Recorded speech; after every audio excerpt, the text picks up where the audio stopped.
The text message from my daughter made my coffee turn bitter in my mouth. Mom, I need you to stop calling. Dad's helping me secure my future. The inheritance is better off with him. My name is Eva, and in that moment, I felt my carefully constructed world begin to crack. 21 years of motherhood, and this was the thanks I got. My daughter Reagan falling for her father's manipulative charm, just like I had all those years ago. I set my phone down on my kitchen counter, hands trembling. The inheritance money from my parents was meant to secure Reagan's future, not feed into Ruben's endless schemes. The same schemes that had torn our marriage apart 3 years ago. My phone buzzed again. This time it was Angela, my best friend and family lawyer. Ava, have you seen Ruben's latest business venture? She asked without preamble. No, what now? He's revived Armstrong Enterprises. The company's website went live this morning. You need to see this. I pulled up my laptop, fingers flying across the keyboard. There it was, a sleek website promising revolutionary investment opportunities. The same company that had nearly bankrupted us 5 years ago was now supposedly thriving. This doesn't make sense, I said, scrolling through the page. He shut this down after the lawsuit. Unless he needed quick cash. Angela finished my thought. How much was Reagan's inheritance? $300,000. My voice cracked. My parents worked their whole lives to leave that for her education and future. Eva, listen to me. Come to my office. Now. 30 minutes later, I sat across from Angela in her downtown office, watching her flip through financial documents. Look at this. She pointed to a series of transactions. Armstrong Enterprises has been hemorrhaging money for months before going public.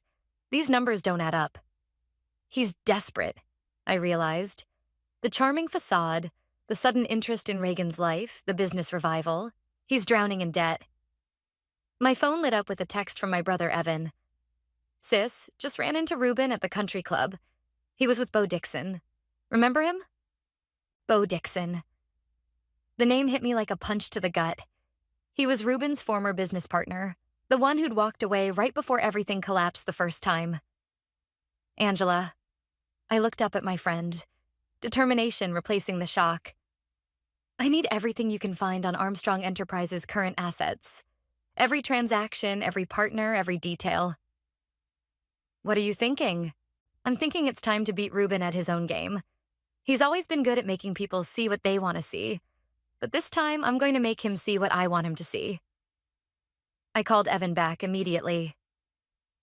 Did Bo seem friendly with Ruben? I asked. Far from it. Bo looked like he'd rather be anywhere else. Want me to do some digging?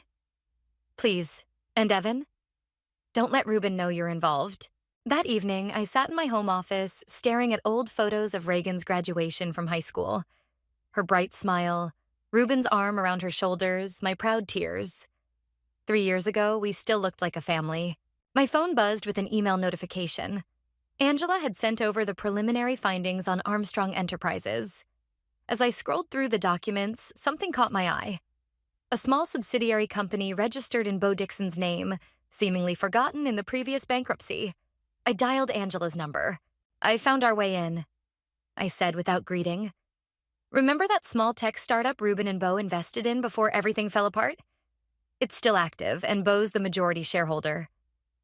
The one asset Ruben overlooked. Angela's voice held a note of triumph. Ava, this could change everything. Get me a meeting with Bo, I said, my resolve hardening. It's time to show Reagan who her father really is. As I ended the call, another text from Reagan appeared. Mom, please understand. Dad says this investment will triple my inheritance in 6 months. He's changed.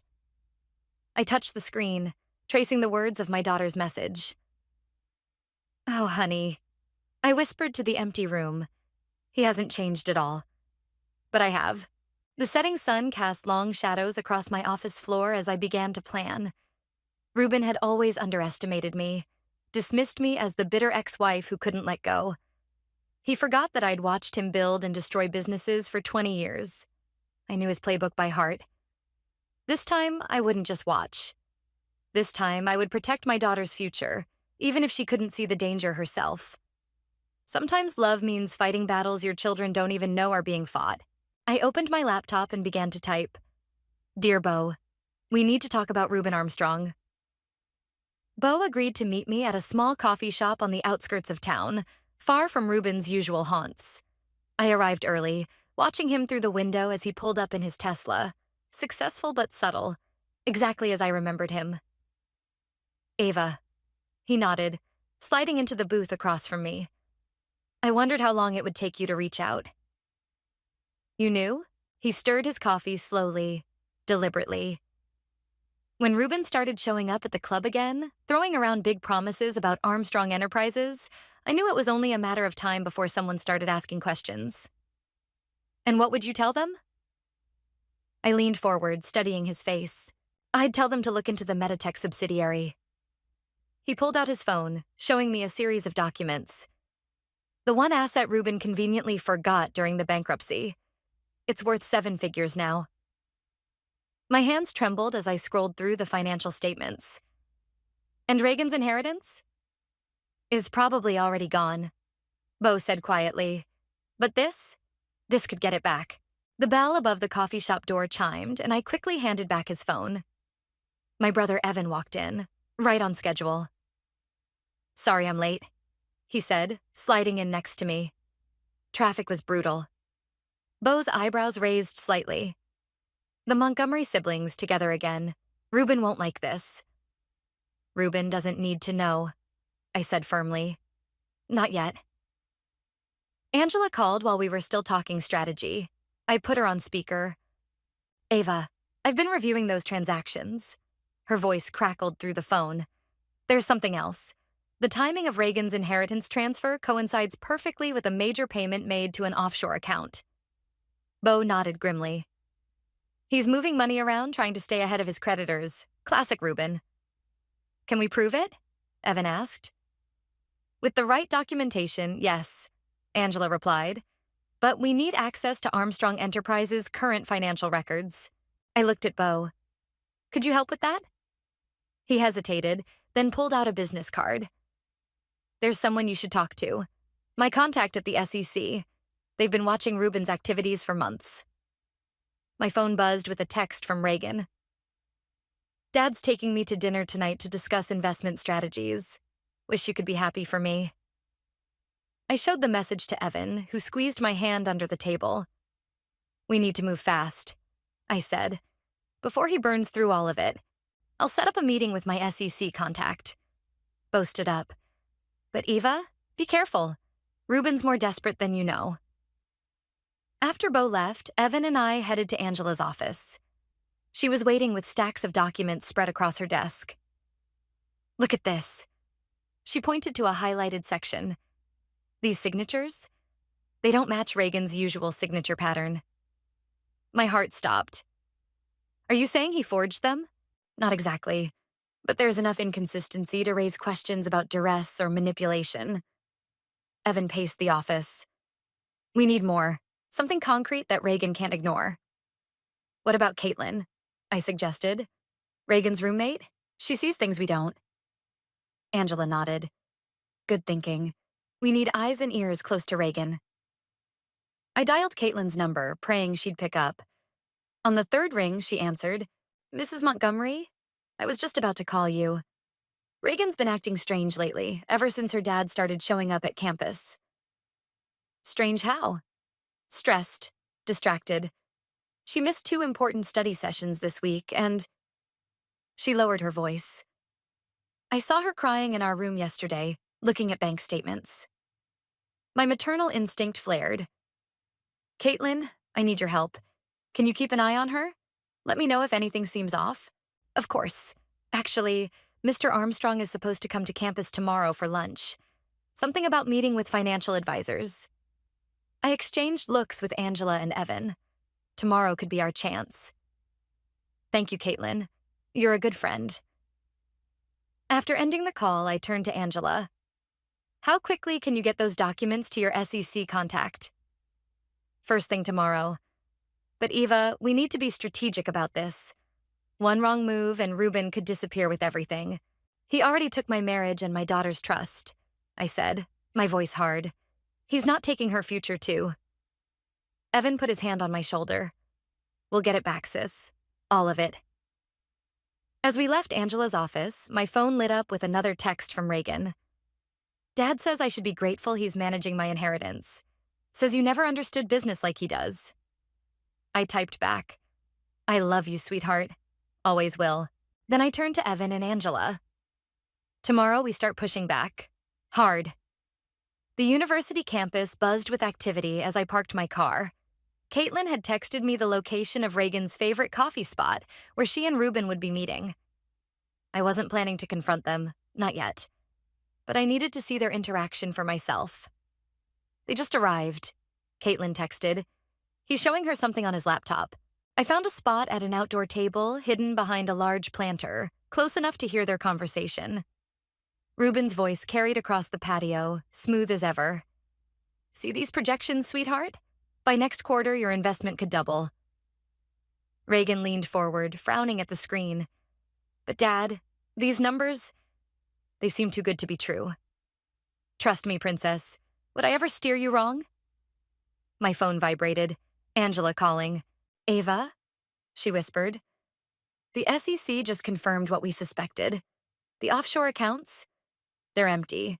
He's been moving phantom money around. My hands clenched around my phone as I watched Ruben show Reagan another spreadsheet. But what about my tuition for next semester? Reagan asked, her voice smaller than I'd heard it in years. Don't worry about that. The returns will more than cover it. A new voice cut through the conversation. Reagan? I thought that was you. Caitlin appeared, right on cue, carrying 2 coffee cups. We'd planned this intervention carefully. Oh, Mr. Armstrong. Caitlin smiled sweetly. I didn't know you were visiting. I just came from Professor Chen's financial management class. We were just discussing investment red flags and due diligence. I watched Ruben's face tighten almost imperceptibly. Fascinating, he said, closing his laptop. But Reagan and I were just finishing up. Actually, Caitlin sat down uninvited. Reagan, didn't you want to show your dad that article about the recent investment scam that targeted college students? The one we discussed in class? Reagan's eyes flickered between Caitlin and her father. Yeah, I did save that article. That won't be necessary. Ruben stood up abruptly. I have another meeting. Reagan, we'll continue this discussion later. As he walked away, I saw Reagan's shoulders slump. Caitlin placed a gentle hand on her arm. Hey, you okay? You've seemed really stressed lately. Reagan's voice cracked. I can't shake this feeling that something's wrong.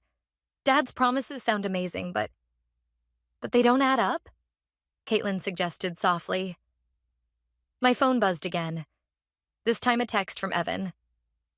Bo's contact at the SEC wants to meet. Tomorrow morning. I watched as Reagan pulled out her phone, probably checking her bank balance again. Her face fell. Kate, she whispered, I think I made a huge mistake. What do you mean? The inheritance? I gave Dad control because he said he could triple it. But now I can't access any of it, and when I ask questions, he just shows me more projections and promises. My heart ached. I wanted to rush over, wrap my arms around her, tell her everything would be okay. But she needed to see the truth for herself. Caitlin took a deep breath. Reagan, remember what Professor Chen said about investment red flags? Promises of unrealistic returns, pressure to act quickly, emotional manipulation. Reagan's face went pale. Stop. Please. I'm just saying, maybe you should talk to your mom. She's been trying to reach you. Mom doesn't understand business like Dad does. Reagan repeated the words mechanically, but I could hear the doubt creeping in. My phone lit up with another message, this time from Bo. Eva, Ruben just tried to access the Meditech accounts. He's getting desperate. I watched as Reagan gathered her things, her movements jerky and uncertain. Kate, I need to go. I need to think. As Reagan hurried away, Caitlin caught my eye across the patio and gave a subtle nod. Phase 1 of our plan was complete. Planting the seeds of doubt. My phone rang again. Angela. Eva, the SEC investigator has everything they need. They're moving forward with an investigation into Armstrong Enterprises. How long? A few days, maybe a week. But Eva, Ruben's going to know something's up soon. We need to be ready. I stood up, watching my daughter's retreating figure. Trust me, I'm ready. That evening, I received a text from Reagan that made my heart leap. Mom, can we talk? Not about dad or money, just talk? I replied immediately. Always, sweetheart. Your place or mine? Yours. Tomorrow after class. As I typed yes, I silently thanked Caitlin for helping Reagan take this first step. The wall Ruben had built between us was finally starting to crack. Now I just had to make sure he didn't destroy everything before we could save it. The SEC investigator's office was colder than I expected, or maybe it was just my nerves. Angela sat beside me while Bo joined via video call on a secure line. Mrs. Montgomery. The investigator, Sarah Chen, spread out a series of documents. These transactions show a clear pattern of fraud. Your ex-husband has been running what amounts to a sophisticated Ponzi scheme. Can you prove it? Angela leaned forward. We can, but there's more. Sarah pulled up a digital file. The Meditech subsidiary that Mr. Dixon brought to our attention? It's not just profitable, it's about to be acquired by a major tech company. Bo's voice crackled through the speakers.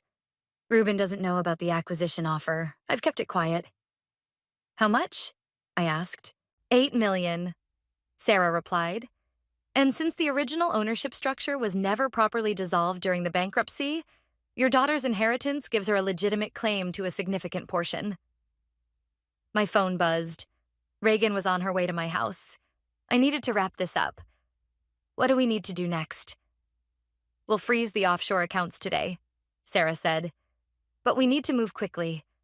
Once he realizes what's happening, he'll run, I finished. He's done it before. Angela gathered the documents. I'll file the emergency injunction this afternoon. Eva, you focus on Reagan. I rushed home, arriving just minutes before Reagan's car pulled into the driveway. She looked tired, smaller somehow, like the weight of everything was finally hitting her. Mom, she said as soon as she walked in, I need to show you something. She pulled out her phone, showing me a series of text messages from Ruben. He wants me to sign more papers tomorrow. Something about restructuring the investment. Her voice trembled. But when I asked to have a lawyer look at them first, he got angry. What did he say? That I don't trust him. That I'm ungrateful. That you've poisoned me against him. Tears spilled down her cheeks. Mom, I can't access any of my accounts anymore.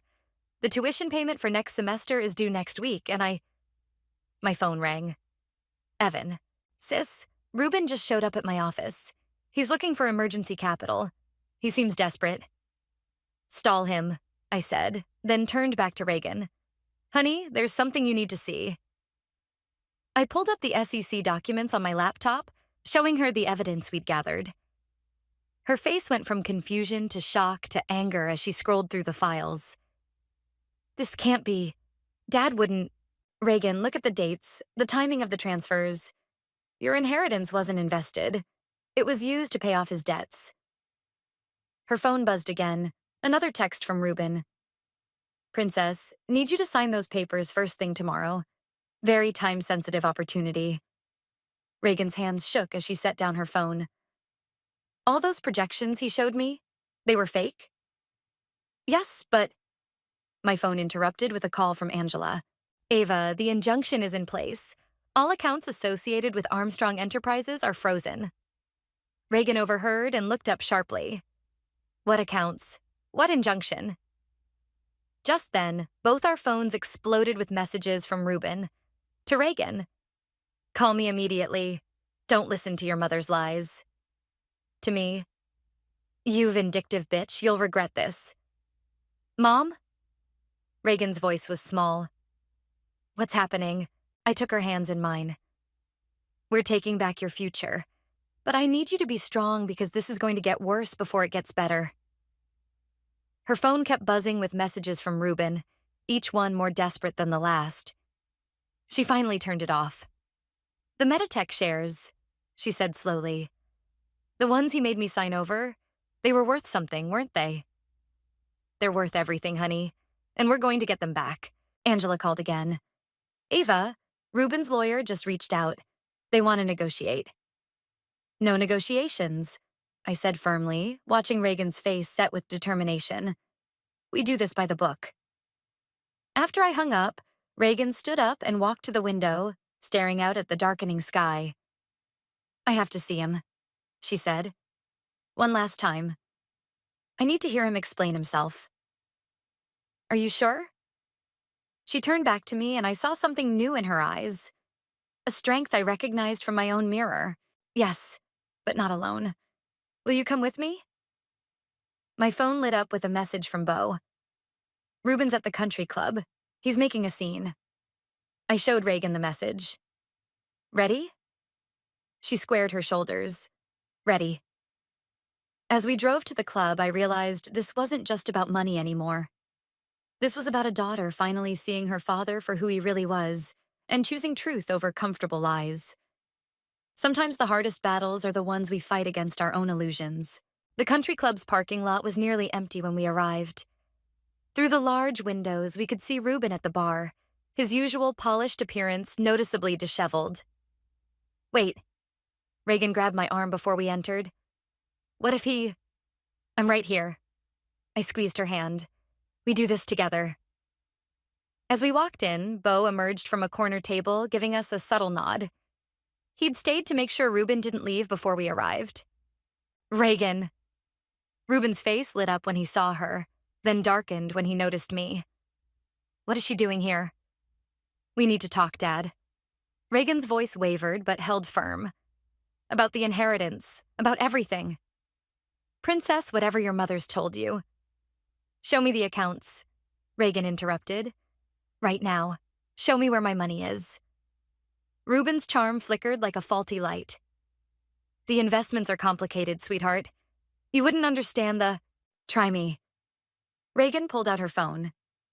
Because the SEC seems to understand them pretty well. The color drained from Ruben's face. He grabbed for Reagan's arm, but I stepped between them. Don't, I warned. You did this, he snarled at me. You turned her against me. No, Dad, Reagan's voice cracked. You did that yourself.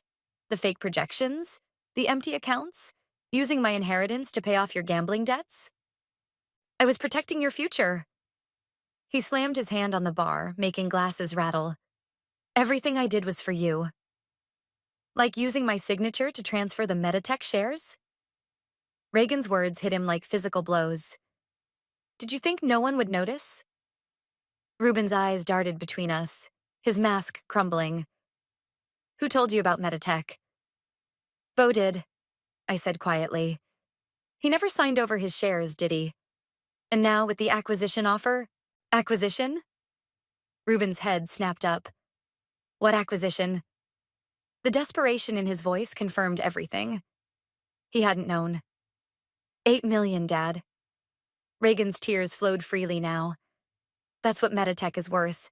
My inheritance could have paid for my entire education. Instead, you used it to cover your debts. I can explain everything. Ruben reached for her again. Just call off the SEC. We can fix this as a family. Family? Reagan stepped back. Families don't steal from each other. Families don't lie and manipulate and... Don't you dare lecture me about family. Ruben's voice rose.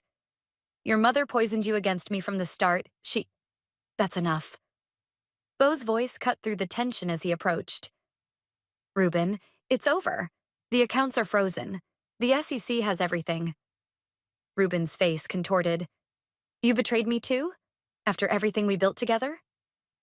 We built nothing. Beau replied calmly. You destroyed everything we built. Just like you're destroying your relationship with your daughter right now. Reagan took a deep breath. I trusted you, Dad. With everything. My future, my education, my inheritance. How could you? Reagan, please. Ruben's voice turned pleading. Just sign these papers. He pulled documents from his jacket. One more signature and I can make everything right. I reached for the papers, but Reagan was faster. She took them, read the first page, and slowly tore them in half. No more signatures, she said quietly. No more lies. Ruben's facade finally shattered completely. You ungrateful little... Choose your next words very carefully. I stepped forward, my voice ice cold. Because they might be the last ones your daughter ever hears from you. The fight seemed to drain out of him all at once. He slumped onto a bar stool, suddenly looking old and defeated. It wasn't supposed to be like this, he mumbled. The deals were solid. I just needed time. Time's up, Bo said, nodding toward the entrance where 2 SEC agents had just walked in. Reagan turned away, unable to watch as the agents approached her father. I put my arm around her shoulders and guided her toward the door. Reagan, wait, Ruben called after us. Please, just listen. She paused but didn't turn around. Goodbye, Dad. In the parking lot, Reagan finally broke down, sobbing against my shoulder like she hadn't done since she was little. I'm so sorry, Mom, she choked out. I should have listened to you. Hey, I lifted her chin. You have nothing to be sorry for. He's your father. You wanted to believe in him. That's not a weakness, it's what makes you beautiful. My phone buzzed with a message from Angela. Injunction granted. Meditech shares secured. We've got him. Reagan wiped her eyes, reading the message over my shoulder. What happens now? Now? I hugged her close. Now we start rebuilding. Together. As we drove home, Reagan's phone lit up with one last message from Ruben. She deleted it without reading it. Sometimes the bravest thing we can do is walk away from those who hurt us, even when they share our blood. Angela's office was crowded the next morning. Reagan sat between me and Evan while Bo joined via video call again. On Angela's desk, papers were spread out like a battle plan. The Meditech acquisition goes through next week, Angela explained. With the injunction in place, Reagan's shares are protected. The SEC has frozen all of Ruben's accounts, but... But what? Reagan asked, gripping my hand. He's disappeared. Bo's voice crackled through the speaker. Hasn't been seen since last night at the club. Reagan's phone buzzed. A blocked number. She answered on speaker. Hello? Princess. Ruben's voice filled the room. I need you to listen carefully. Angela quickly started recording the call. I'm done listening to your lies, Dad. I'm on my way to the Caymans, he continued as if she hadn't spoken. There's still time to fix this. I have connections. Are you seriously trying to flee the country? Reagan's voice shook with disbelief. It's not fleeing, it's strategic repositioning. Meet me at the private airport in 2 hours. Bring the Meditech paperwork. We can still salvage. No. Reagan's voice was firm. Turn yourself in, Dad. It's over. You sound just like your mother, he spat. Always so self-righteous. You have no idea what I've sacrificed for you. Sacrificed? Reagan stood up, anger replacing fear. You stole my inheritance. You lied to me. You used me to get to Mom's family money. That's not sacrifice. That's betrayal. Everything I did was for your future. My future? Reagan laughed bitterly. I had to borrow money from Kate to buy groceries last week because you drained my accounts. Some future. Silence on the other end. Then, 1 hour. Private airport. Last chance, Reagan. Goodbye, Dad. The SEC will be waiting for you. She hung up, hands trembling. Angela immediately called her contact at the SEC. They've already got units heading to the airport, she reported. He won't make it out of the country. My phone lit up with a message from Caitlin. Reagan's graduation robe just arrived at our dorm. Should I bring it to you? Graduation. In all the chaos, I'd almost forgotten it was next week. Reagan. I showed her the message. Whatever happens with your father, you're still graduating. We're still celebrating.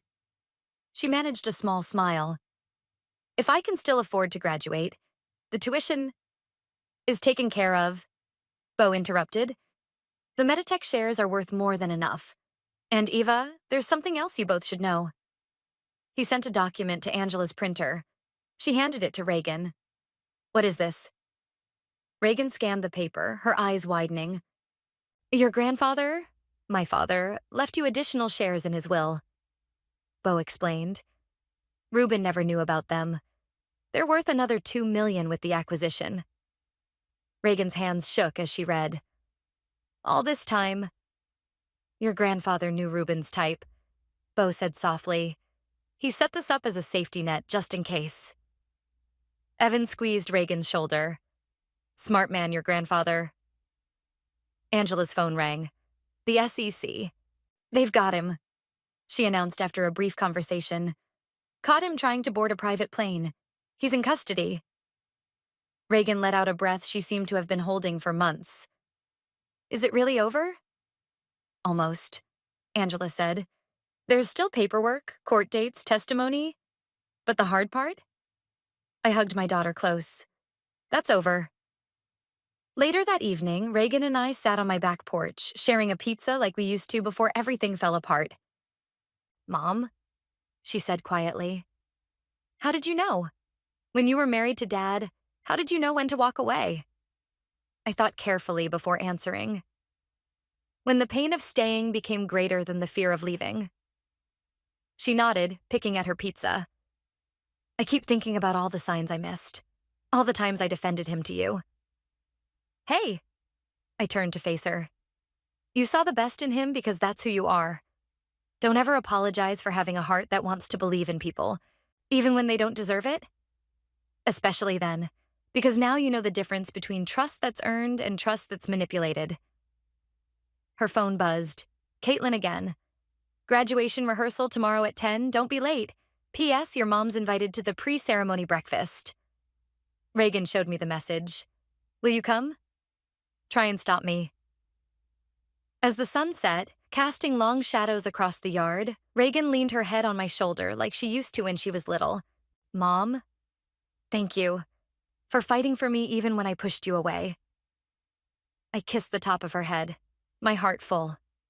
Always, baby, always. Sometimes the strongest love isn't the kind that holds on.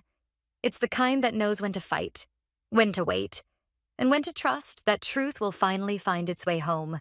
Graduation morning dawned bright and clear. I arrived early at the campus cafe for the pre-ceremony breakfast, finding Reagan already there with Caitlin, both in their graduation robes. Mom, Reagan waved me over. The news just broke. She handed me her phone, showing a local news article. Local businessman charged with fraud faces 20 years. They're calling it one of the biggest investment fraud cases in the state, Caitlin added, scrolling through her own phone. Reagan's hands fidgeted with her coffee cup. His lawyer called this morning, asked if I'd speak at his sentencing hearing next month. What did you say? I told him I'd think about it. She looked up at me. Would you come with me if I do? Of course. I squeezed her hand. Whatever you decide. Angela arrived carrying a thick envelope. Sorry I'm late, but you both need to see this. She pulled out documents showing the Meditech acquisition had closed early. The shares were now worth even more than expected. $10 million, Angela announced. Reagan's portion is just over $4 million. Reagan's coffee cup clattered against its saucer. What? The tech company fast-tracked the deal when they heard about the fraud investigation. They wanted to protect their investment. $4 million, Reagan whispered. I could pay for med school, help other students, start a scholarship fund. Already thinking about helping others? I smiled. That's my girl. Caitlin checked her watch. We should head to the auditorium. They want graduates lined up in 30 minutes. As we walked across campus, I noticed Reagan kept checking her phone. Expecting a call? Dad's lawyer again. He says Dad wants to see me before the ceremony. We all stopped walking. He's out on bail until sentencing, Angela explained. But Reagan, you don't have to. I want to. Reagan straightened her graduation cap. One last time, to say what I need to say. Where is he? I asked. waiting in the campus garden. We found Ruben sitting on a bench, looking smaller somehow in the morning light. When he saw Reagan in her graduation robe, something flickered across his face. Pride? Regret? Maybe both. Princess, don't. Reagan held up her hand. You don't get to call me that anymore. He deflated visibly.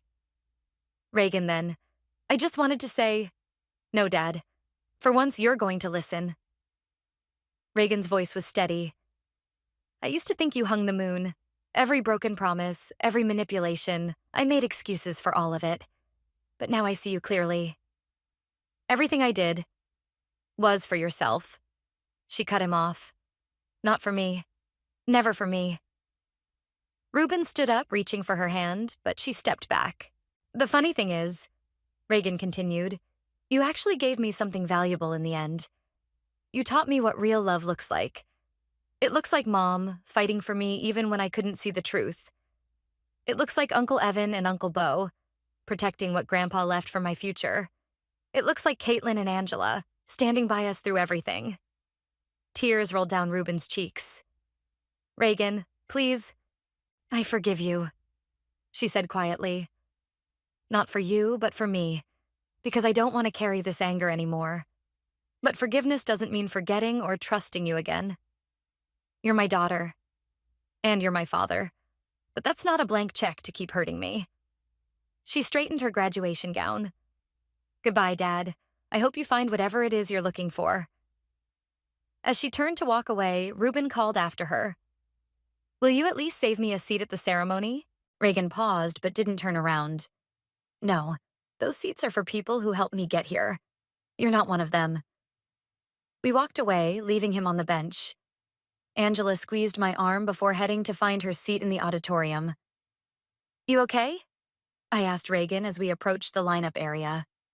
She smiled, and for the first time in months, it reached her eyes. Better than okay. I feel free. The graduation march music started playing inside the auditorium. Mom? Reagan hugged me tight. Thank you for never giving up on me. Never could, never will. I straightened her cap one last time. Now go show the world what you're made of. As she took her place in line, I saw not just my daughter, but a woman who had faced betrayal and emerged stronger, who had learned that sometimes the hardest lessons come from those we trust most, but that those lessons don't have to break us. The doors to the auditorium opened, and the graduation procession began. Reagan turned back one last time, giving me a bright smile and a thumbs up. Some victories aren't about winning or losing. They're about finding the strength to write your own story, even when others try to write it for you. This is the one, Reagan said, walking into the bright office space. It's perfect. I followed her in, taking in the large windows and modern furniture. The sign painter was already working on the frosted glass door. Montgomery Foundation, Empowering Education. The conference room can fit 20 people, she continued, practically bouncing with excitement. Perfect for board meetings and scholarship interviews. Angela walked in behind us, carrying a stack of legal documents. Everything's finalized. The foundation is officially registered. Reagan ran her fingers along the sleek desk that would be hers. I still can't believe this is real. Believe it, Evan said, walking in with a box of supplies. You've earned this. My phone buzzed, a text from Bo. Just got the final numbers from Meditech. The shares are worth even more than expected. Reagan's foundation is set for decades. Uncle Bo says hi. I showed Reagan the message. And congratulations. Caitlin arrived with coffee for everyone. The first scholarship applications are already coming in. Word spreads fast when you offer full rides to med school. Speaking of which, Angela pulled out another document. The judge wanted you to see this before tomorrow's sentencing hearing. Reagan took the paper, reading it carefully. Dad wrote this? His complete confession. Angela nodded. He admitted everything. The fraud, the manipulation, all of it. The judge will probably reduce his sentence because of it. Are you still planning to speak at the hearing? I asked. Reagan set down the confession. Yes, I need to say my piece. But first, she pulled out a folder of her own. We have our first scholarship recipient to select. We gathered around the conference table. Me, Angela, Evan, Caitlin, with Bo joining on video call. Reagan stood at the head of the table, spreading out applications. This one. She pointed to a particular file. Sarah Chen's daughter. Her father left them with nothing but debt. She wants to study business law to help other families avoid financial fraud. Poetic justice, Bo commented from the screen. It's not just about the money, Reagan continued. We're offering mentorship, internships, a support system. Everything I wished I had when I was trying to figure out who to trust. A knock at the door interrupted us. The sign painter had finished. Montgomery Foundation gleamed in elegant gold letters. Perfect timing, Caitlin said. The local news crew will be here in an hour for the official opening. Reagan straightened her blazer, looking suddenly nervous. Mom, will you help me practice my speech? Everyone else tactfully left the room, giving us privacy. What if I freeze up? Reagan paced. What if people only see me as the daughter of a convicted fraudster? Hey, I caught her shoulders. They'll see you for exactly who you are. A strong woman who turned pain into purpose. Who's using her inheritance exactly how your grandparents would have wanted. To help others. She hugged me tight. I couldn't have done any of this without you. Yes, you could have, but I'm glad you didn't have to. My phone buzzed with a message from the prison chaplain. Ruben would like to make amends when Reagan is ready. I showed her the message. Maybe someday, she said quietly. But right now, I have more important things to focus on.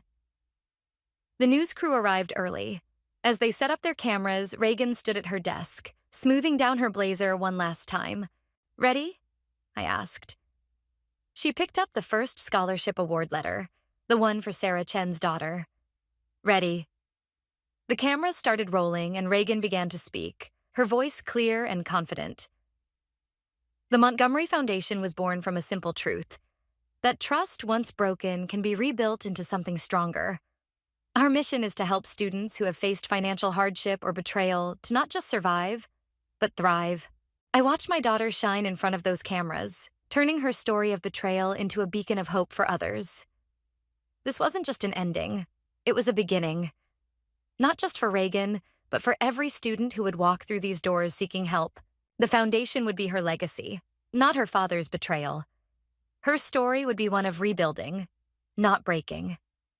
And as I watched her answer questions with grace and wisdom beyond her years, I realized that sometimes the best revenge isn't about getting even.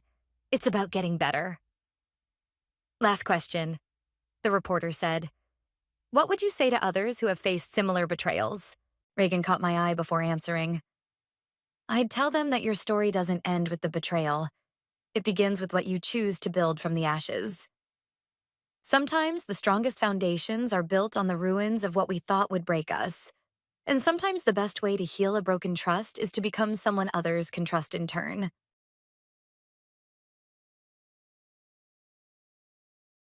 I am Lucy Smith. On a winter morning with snow quietly falling, I stood by the window, gazing at the cityscape of Duluth. This small town in northeastern Minnesota, facing Lake Superior, is enveloped in a world of silver during winter. Today was no exception. Lucy, coffee's ready, my husband Tom's voice came from the kitchen. Thank you, dear, I replied, smiling at the kindness of my 65-year-old husband. Our morning routine, as we approached our 40th wedding anniversary, was as precise as a clock. Even in retirement, Tom still wakes up at 6 a.m. to brew coffee. I get up at 7, check the town's condition from the window, and then start preparing breakfast. As we sat at the table, Tom said while opening the newspaper, "Sarah's on another business trip, it seems." I see. I sighed softly. Our daughter Sarah is 35. As an executive at a major IT company, she travels around the world. While I'm proud of her work, I worry about her limited time with family. I wonder if Mark is okay, Tom muttered. I tilted my head. Why? Well, being a house husband must be tough. Especially with Jimmy to take care of. Sarah's husband Mark works as a music producer while mainly taking care of household chores and their 8-year-old son Jimmy. Mark will be fine, I answered. He told me he handmade Jimmy's costume for the school play the other day. Tom nodded, impressed. He's quite handy. After breakfast, I checked my schedule for the day. I have volunteer work at the community center in the afternoon. Duluth is a small town, but the bonds between residents are strong. Especially in winter, which is long and harsh, it's important to help each other. Tom, what would you like for dinner today? I asked. I'd love your special hot dish, my husband replied. Hot dish, Minnesota's signature dish. Perfect for cold days.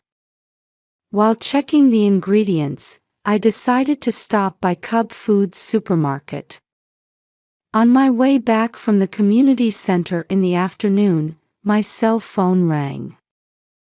Sarah's name was on the screen. Mom, I'm sorry. This weekend's visit has been canceled. Sarah's voice was filled with regret.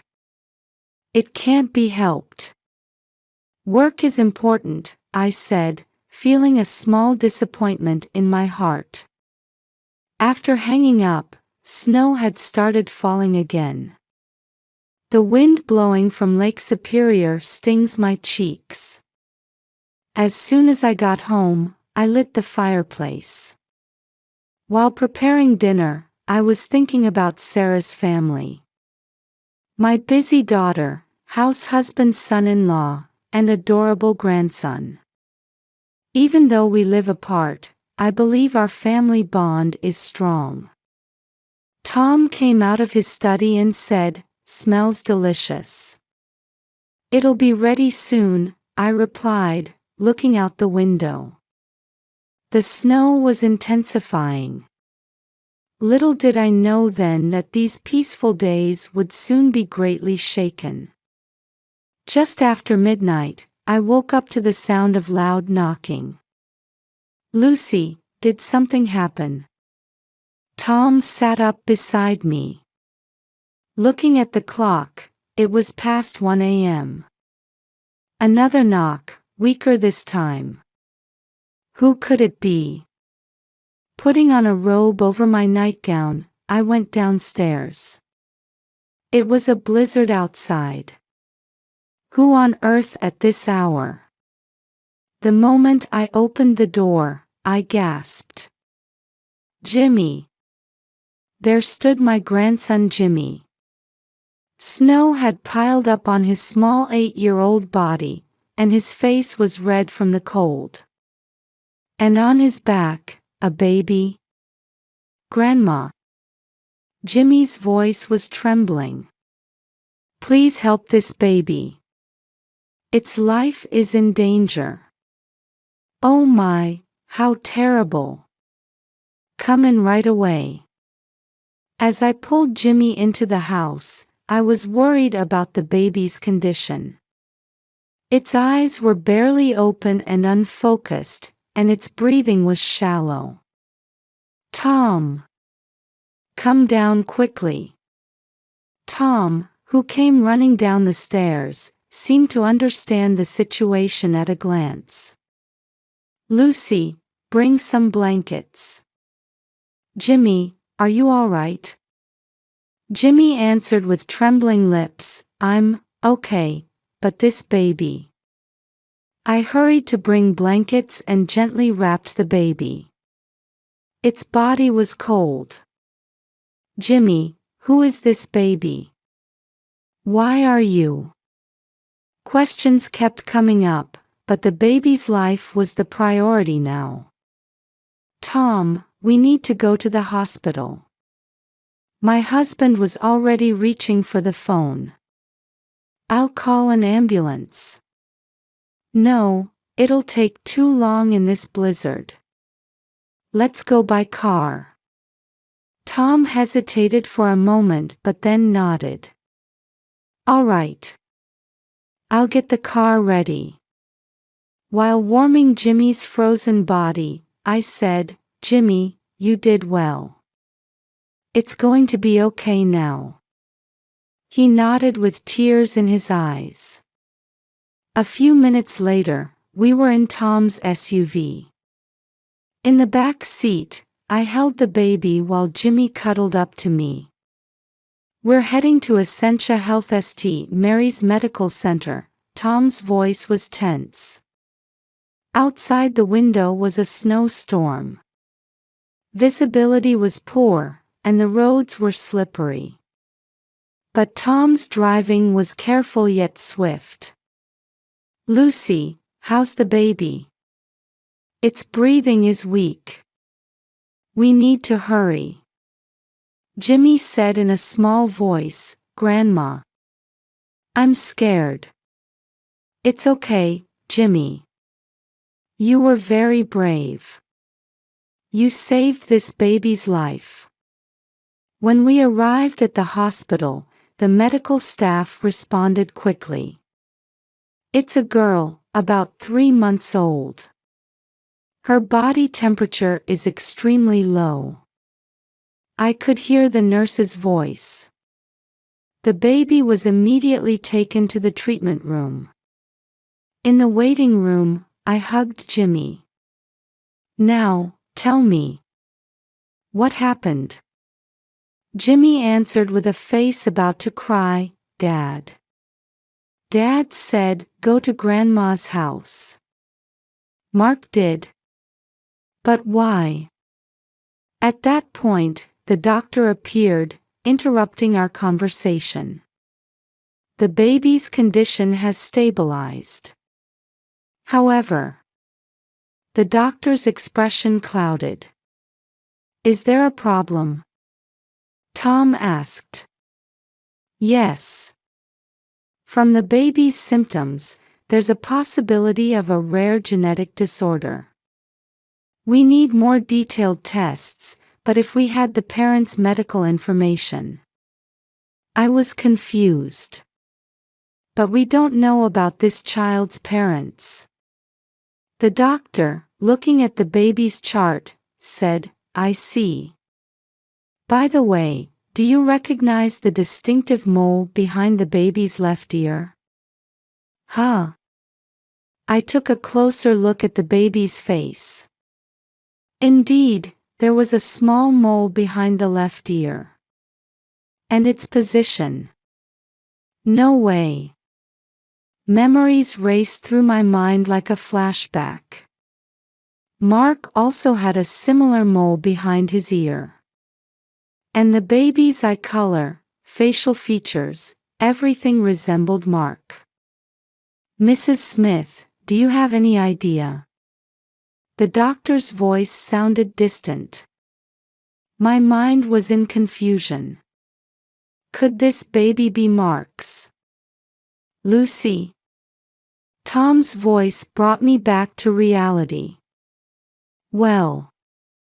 As I stumbled for words, the doctor quietly said. The treatment for this condition is a race against time. It could be information crucial to the baby's life. Taking a deep breath, I made a decision. Yes, I understand. I'll tell you about this child's father. Tom looked at me with a surprised face. Jimmy seemed unable to understand the situation, with an anxious expression. Outside the window, snow was still falling. I had a feeling that by the time this long night ended, our lives would be greatly changed. The waiting room at the hospital. The clock hands pointed to 3 a.m. My mind was still in a whirlwind of confusion. Mrs. Smith, the doctor's voice quietly echoed. Can you tell me a bit more about the baby's condition? Taking a deep breath, I looked into the doctor's eyes. Yes, please go ahead. From the baby's symptoms, there's a high possibility of a rare genetic disorder. Specifically, we suspect an abnormality in the enzymes involved in metabolism. Tom opened his mouth. Is it serious? The doctor answered, carefully choosing his words. Early detection and appropriate treatment are key. However, for accurate diagnosis and treatment, the parent's medical information is crucial. I hesitated. Though not certain, the similarities between this baby and Mark couldn't be ignored. Doctor, I said with a slightly trembling voice. About this child's father, it's my guess, but... The doctor nodded quietly. Any information would be helpful. It's about my daughter's husband. Mark. He also has a similar mole behind his left ear. As I struggled for words, Tom turned to me with a surprised face. Lucy, you don't mean. Also, I continued. The eye color and facial features resemble Mark's. The doctor listened with a serious expression. That's important information. Do you have Mark's contact information? I'd like to confirm his medical information directly. I nodded and took out my smartphone. I called Mark on WhatsApp. The ringtone sounds. Once, twice. Hello, Lucy. Is something wrong at this hour? Mark's voice was mixed with tension. Mark, we're at the hospital. About a baby. A moment of silence. Huh? What do you mean? Jimmy brought a baby here. And, isn't this child yours? I could hear Mark gasping on the other end of the phone. His voice was trembling. I'll be right there. The call ended. After explaining the situation to the doctor, he nodded. I understand. We'll start possible tests and emergency treatment until Mark arrives. Jimmy asked in a small voice, Grandma, will the baby be okay? I hugged my grandson. The doctors are doing their best. All we can do now is pray. Tom placed his hand on my shoulder. Lucy, are you all right? I looked into my husband's eyes. The gaze of my husband of over 40 years slightly calmed my heart. Yes. I just don't know what's going to happen from here. Tom nodded gently. We'll get through this together. Time passed. As the doctors bustled about, we waited quietly. And about an hour later, the hospital's automatic doors opened, and Mark rushed in, out of breath. Lucy. Tom. His eyes were red, and his hair was disheveled. The baby. At that moment, his eyes fell on Jimmy. Jimmy, why are you? Jimmy looked at Mark, seemingly frightened. The doctor approached Mark.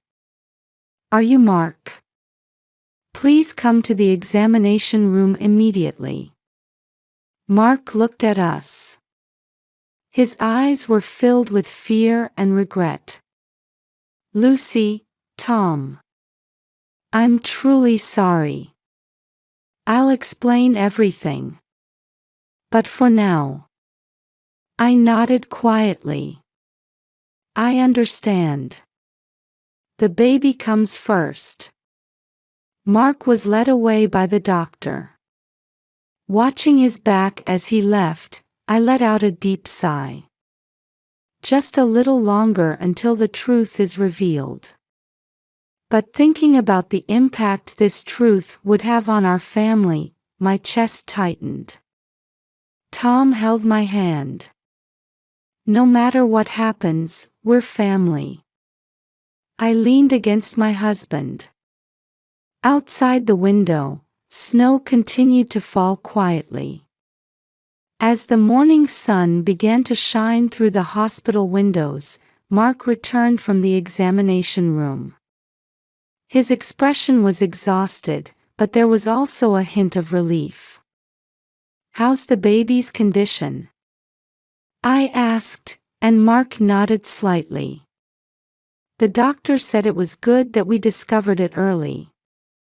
Long-term treatment will be necessary, but... He stumbled over his words. Tom quietly said, "Mark, tell us everything." Mark exhaled deeply and sat down in a chair. "Yes. I'll tell you everything." He closed his eyes and slowly began to speak. "Last summer, I was in New York producing a new album. That's where I met Taylor." "Taylor?" I repeated with a confused face. Mark gave a weak smile. "Yes, Taylor Swift." Tom and I gasped. "The world-famous singer, Taylor Swift." At first, it was purely a professional relationship. But as we worked on songs together, Mark continued, choosing his words carefully, "we became attracted to each other." Tom said in a stern tone, "You mean, you had an affair?" Mark lowered his face. "Yes. I'm truly sorry. I couldn't hide my agitation. But, the baby. Well." Mark continued painfully. "A few months after our relationship started, we found out Taylor was pregnant." A heavy silence fell in the room. Mark took a deep breath and continued. "Taylor found out she was pregnant in February 2023. It was just when she was preparing for her tour, and she fell into a great panic." "But how did you keep it hidden?" I asked, puzzled. Mark gave a bitter smile. "Taylor's management team devised a thorough secrecy strategy. First, they canceled the latter half of the scheduled tour for health reasons." Tom interjected, "Come to think of it, I feel like we stopped seeing Taylor around last summer." "That's right," Mark nodded. "From July to December, Taylor completely disappeared from the public eye. She secluded herself in her private villa, and when she went out, she was perfectly disguised." "The birth?" I asked with a trembling voice. "October 15th, Mark's eyes welled up with tears. A top-secret medical team was invited to the villa, and she gave birth there. Right after the baby was born, Taylor made a decision." Sarah quietly asked, "To entrust the baby to you?" Mark lowered his face. "Yes. Considering Taylor's career and the baby's future, it was decided that I would take custody." "But how did you think you could keep such a big secret?" Tom's voice was tinged with anger. Mark slumped his shoulders. "Honestly, I wasn't confident. But Taylor's team conducted thorough information management and made all involved parties sign strict confidentiality agreements. And he choked on his words. I kept lying to my family. A heavy silence fell in the room. Taylor Swift, a global star's secret pregnancy and childbirth. And Mark, who ended up taking custody of the child. In a situation that seemed unreal, we were at a loss for words. Taylor was in a great dilemma. Considering her career, the impact on her fans, it was difficult to make this fact public. So, Tom's voice was tinged with anger. Taylor gave birth in secret and then entrusted the baby to me. No way. I was at a loss for words. Mark continued. To protect Taylor's career, and I thought it was my responsibility too. But what about Sarah? Jimmy? My voice was trembling. Tears welled up in Mark's eyes. I couldn't tell Sarah. I was afraid of losing everything. Tom stood up. So you used Jimmy. At that moment, Jimmy said in a small voice, Dad. I can't keep it a secret anymore. We turned our attention to Jimmy. He began to speak with a trembling voice. Last night, the baby wouldn't stop crying. Dad said, go to Grandma's house, so. Mark covered his face. Jimmy, I'm sorry. It was Dad's fault. I hugged Jimmy. Thank you for telling us. You're very brave. Mark said with a face about to cry, I'm truly sorry. I've ruined everything. Tom, still with a stern expression, said, have you told Sarah? Mark shook his head. Not yet. But I know I can't keep it hidden any longer. I let out a deep sigh. Mark, you've made a big mistake. But now, we have to think about this baby first. Mark nodded. Yes. I'll do everything I can. At that moment, a nurse entered the room. Would you like to see the baby?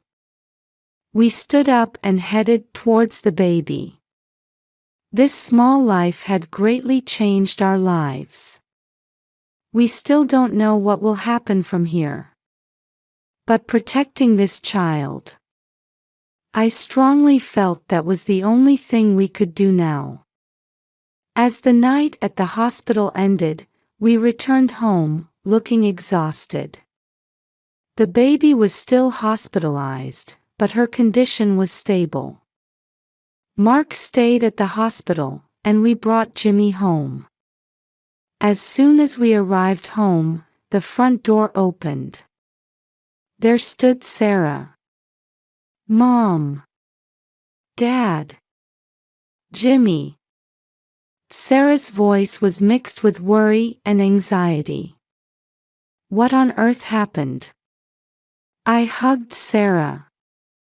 Welcome back. We have a lot to talk about. We gathered in the living room. Tom quietly began to explain the situation. Sarah's expression gradually changed. Surprise, confusion, and then anger. Wait. Sarah's voice was trembling. Mark, with Taylor Swift, and even a baby. I held my daughter's hand. Yes, Sarah. We couldn't believe it either. Sarah suddenly stood up. I can't believe this. How could Mark do such a thing?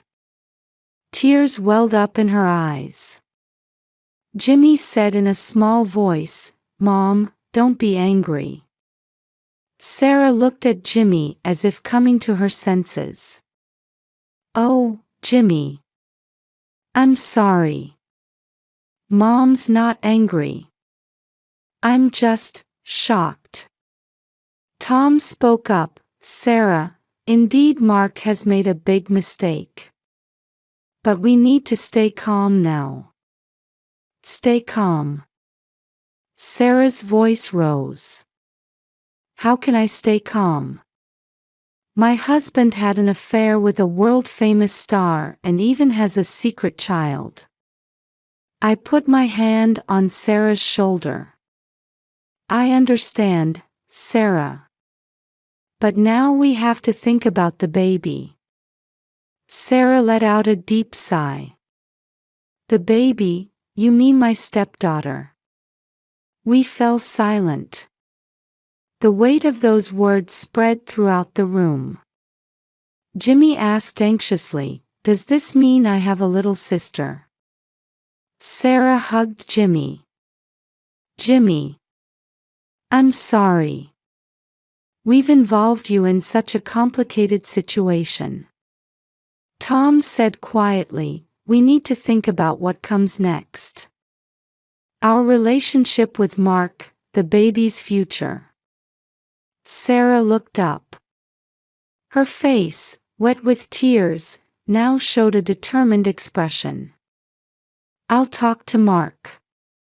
But I don't know if I can forgive him. My heart ached at my daughter's strength. We'll respect whatever decision you make. And no matter what decision you make, we're on your side." Tom nodded too. "That's right. We're family."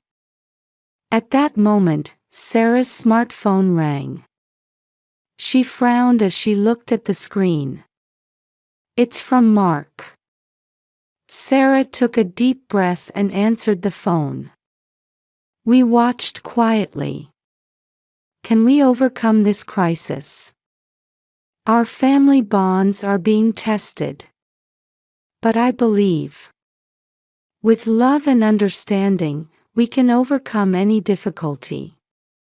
The next morning, as I was preparing breakfast, Tom rushed into the kitchen with a newspaper in hand. "Lucy, look at this." As I read the article he was pointing to, the blood drained from my face. Rumor: Taylor Swift's secret childbirth. While the article didn't reveal details, it pointed out that Taylor had disappeared from public view from September to December last year, suggesting the possibility that she had given birth during that time. No way. I was at a loss for words. Tom nodded. It seems to be causing a big stir on social media too. I immediately headed to Sarah's room. She was already awake, staring at her smartphone. "Mom, it's becoming a big deal." On Sarah's screen, the hashtag Taylor Secret Baby was dancing. "What about Mark?" I asked, and Sarah shook her head. "Still at the hospital. But his social media accounts are already flooded with comments." At that moment, Sarah's smartphone rang. She answered the phone with a frown. "Yes, this is Sarah." "Huh? Mark's manager." I watched Sarah's expression cloud over. "I understand. Yes, I'll consider it." After hanging up, Sarah let out a deep sigh. Apparently Mark's career is in danger. Several projects have been cancelled. I sat down next to Sarah. "What are you going to do?"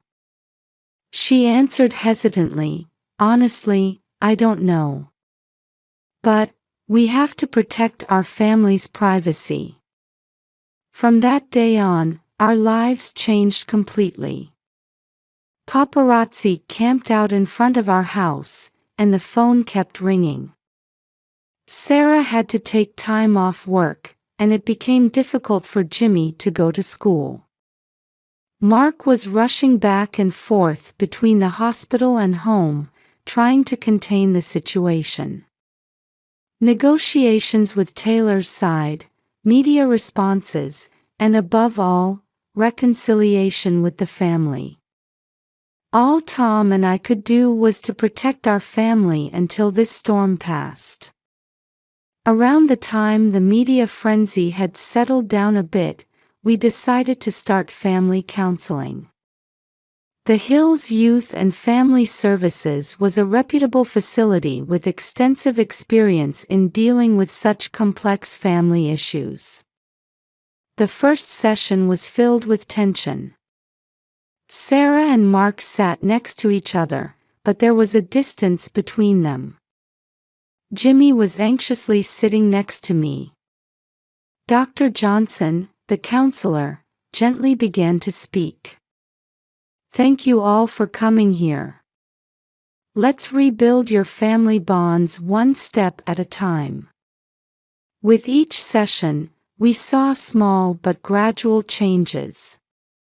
Sarah became able to listen quietly to Mark's words, and Mark deeply reflected on his mistakes and continued to make efforts for the family.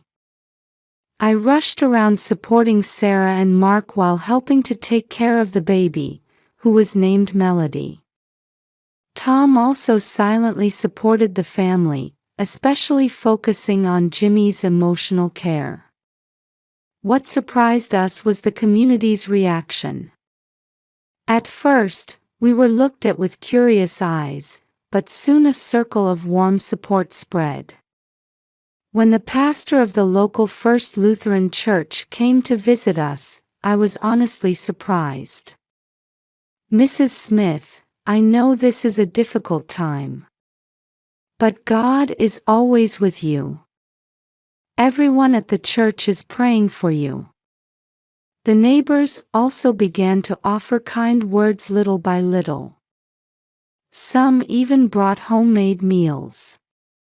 One day, Sarah showed a small smile. "Mom, experiencing everyone's kindness, it's given me a little hope." I hugged my daughter. "That's right, Sarah. Let's get through this together." The path to rebuilding was long and steep. But with family bonds and the support of those around us, we believed we could overcome it. Believing this, we moved forward one step at a time. With the arrival of autumn, the streets of Duluth were enveloped in colorful foliage. 6 months had passed since that snowy night, and our lives were changing slowly but surely. A soft blanket was spread on the living room floor, and Melody was happily rolling around on it. Her laughter echoed throughout the house. "Look, Melody. Come here." When Sarah gently called out, Melody flapped her tiny hands and feet and crawled over. "That's amazing, she can already crawl," I said with emotion. Sarah smiled. "Yes, she's growing so fast." At that moment, the door opened, and Mark and Jimmy came home. "We're back." Mark's voice no longer had the tension it once did.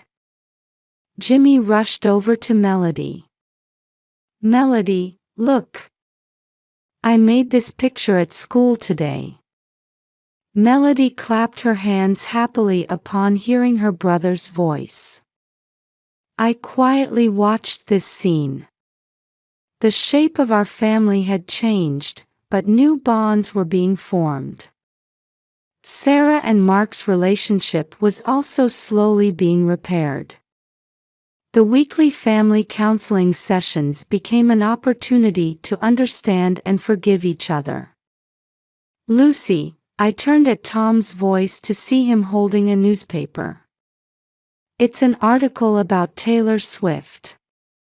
I held my breath. The relationship with Taylor Swift was still a delicate issue for us. Reading the article, it said that Taylor had begun to focus on charitable activities, particularly supporting teenage mothers. "It might be her own form of atonement," I murmured. Mark approached and quietly said, "Last week, I received a call from Taylor." We listened intently, holding our breath. "She wants to know about Melody, but she says she has no intention of disrupting our lives." Sarah thought for a moment before saying, "Someday, when Melody is older, we'll have to tell her about her." Mark nodded. "Yes, when that time comes, let's be honest." I exchanged glances with Tom. From the crisis we faced that night, our family had grown into a stronger, more caring entity. "Come on, let's prepare dinner," I said. "Tonight, we'll all eat together as a family." As I headed to the kitchen, I looked back. In the living room, Sarah and Mark were cuddling Melody while Jimmy talked to her cheerfully. Tom was reading the newspaper with a satisfied expression. This is our new normal. An unexpected event had brought an unforeseen blessing. On December 24th, as snow quietly piled up, our house was wrapped in warm light. Under the large Christmas tree, colorful presents were piled up. By the fireplace, Tom was telling Jimmy and Melody stories about Santa Claus. From the kitchen, I could hear Sarah and Mark's cheerful voices. Seeing them cooperating to prepare the Christmas dinner, I felt a deep sense of relief. "Lucy, need any help?" I turned at Taylor's voice to see her smiling gently. Yes, this year's Christmas was special. We had welcomed Taylor into our home. "Thank you, dear. Could you help with setting the table?" Taylor nodded and headed to the living room. As she approached Melody, the little girl raised both hands, asking to be picked up. Watching this scene, I felt my eyes well up with tears. Our story that began on that snowy night a year ago. Suffering, anger, and then forgiveness. The happiness we have now after going through it all. Family bonds sometimes face trials. But with love and understanding, any difficulty can be overcome. And sometimes, the most unexpected events bring the greatest blessings. All right, everyone. Dinner's ready. At my call, the whole family gathered. At this moment, I thought I would engrave this happiness in my heart forever.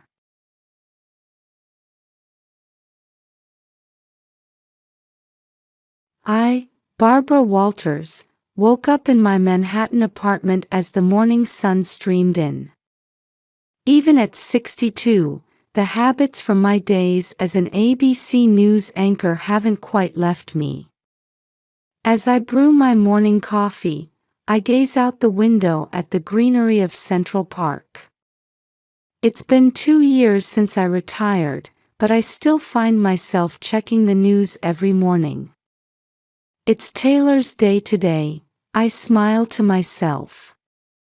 It's my scheduled day with Taylor, my 4-year-old angelic granddaughter. I'm looking after her while my son Tom and his wife Rita are busy with work. Sitting at the dining table, nibbling on toast, I reflect on Tom and Rita's recent family situation. Tom is 35, working at an advertising agency in New York City. He's passionate about his work, always searching for new ideas. Rita, 33, teaches at an elementary school in Brooklyn. They both lead busy lives, but lately, I've noticed they seem somewhat tired. And then there's Taylor.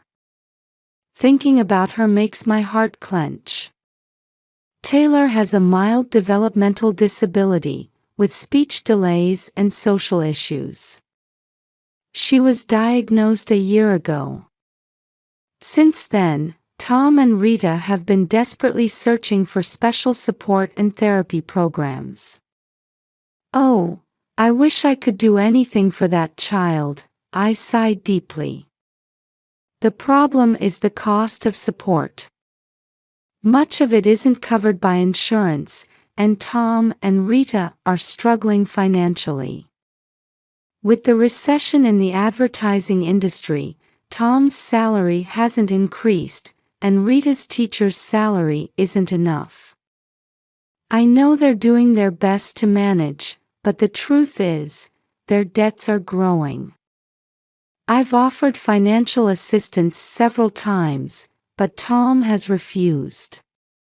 We'll manage on our own, Mom. Don't worry, he says, and it breaks my heart every time. Tom always tries to put on a brave face for me. It must be his father's pride. I want to do something for Taylor. But I don't know how. Is there a way to help without hurting Tom and Rita's pride? This dilemma weighs on my mind daily. Looking at the clock, I realize it's almost time for Taylor to arrive. I hurry to get ready and start tidying the living room.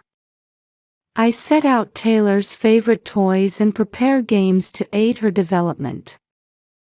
The doorbell rings, and when I open it, Taylor jumps in with a beaming smile. "Grandma," she exclaims. Seeing that innocent smile makes all my worries disappear. "Welcome, my angel," I say, embracing Taylor. Grateful for the day ahead with her, I make a silent vow. I'll make sure you and your parents are happy. Somehow, I'll find a way. Reassuring myself, I take Taylor's hand and announce the start of our fun day together. 2 weeks after that enjoyable time with Taylor, our family decided to have a barbecue in a park near Lake George on a Sunday. Tom had suggested, "Let's spend some quality family time together." There was an unusual brightness in his voice. He must want to relieve some of the recent tension. We left Manhattan early in the morning. In the car, Taylor was humming excitedly. Seeing her like this, I felt relieved inside. She's usually a woman of few words, but today she seems to be looking forward to it. "Hey, Taylor. I wonder what kind of fish we'll see today?" Rita gently asks. "Fish. Big ones," Taylor replies. At that moment, the car was filled with a warm atmosphere. After about a 3-hour drive, we arrived at our destination. The clear surface of Lake George spread out before us, with the surrounding trees swaying in the wind. The air was crisp, a completely different world from Manhattan. "Taylor can play freely here," I said aloud without thinking. Tom answered while unloading the luggage from the car. "Yes, that's right. It's been a while since I've done something for the family. I hope Taylor enjoys it too." I felt a bit uneasy about his words. Family time. It sounds almost like a duty. But I suppressed that feeling and responded with a smile. Yes, it's going to be a fun day. As we started preparing for the barbecue, each family member took on a role. Tom was in charge of starting the fire, Rita was setting the table. I started preparing the ingredients. Taylor was picking flowers on the nearby grass. At first glance, it looked like an ideal family holiday. However, upon closer observation, I could sense an underlying tension. Tom's movements were awkward, and Rita's smile seemed a bit forced. There seemed to be more distance between them than usual. "Hey, how should we cook the meat today?" I asked. Tom answered a bit irritably, "It doesn't matter, Mom. Just leave it to me." I flinched for a moment at his attitude. But I didn't want to cause any problems here. Today is a day for family togetherness. As the preparations were in full swing, I was completely absorbed in cooking. While grilling vegetables on skewers, I suddenly realized something. Taylor was nowhere to be seen. "Where's Taylor?" I asked. Rita answered, "She was playing over there just a moment ago."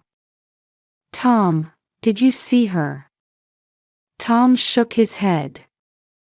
"No, I was watching the fire." Suddenly, anxiety crossed my mind. We had all been so focused on our tasks that we had taken our eyes off Taylor. "Taylor!" I called out loudly. There was no response. Tom and Rita finally seemed to realize the seriousness of the situation. The three of us started searching the area separately. "Over here." We heard Rita's scream-like voice. We ran towards the lake. What we saw was Taylor's small body floating on the surface of the water. "Taylor!" Tom shouted, stripping off his clothes and jumping into the lake. Rita and I could only watch anxiously from the shore. Seconds later, Tom returned to the shore carrying Taylor. Taylor was unconscious, her face pale. "She's not breathing," Rita cried out. I tried desperately to stay calm. "Call 911. I told Rita, and I began performing CPR on Taylor. "Please, Taylor. Wake up," I called out prayerfully.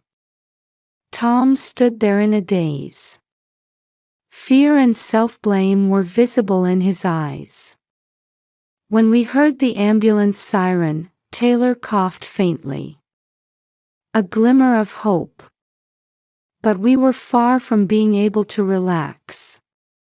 While the paramedics were loading Taylor onto a stretcher, all we could do was watch. Suddenly, Tom shouted, "Mom! Why did you take your eyes off her?" I caught my breath at those words. Should I be blamed? Or? Amidst the swirling confusion, regret, and anxiety, the ambulance drove away with Taylor. We were left standing there, unable to say a word. The scenery of Lake George, which should have been beautiful, now felt terrifyingly cold. As the sound of the ambulance siren faded into the distance, we were still standing by the lakeside. It was as if time had stopped. Even after the ambulance carrying Taylor disappeared from view, my eyes remained fixed on the distant road. Why did this happen? Rita's trembling voice broke the silence. She collapsed to her knees and began to sob. Tom was still standing there in his wet clothes, looking dazed.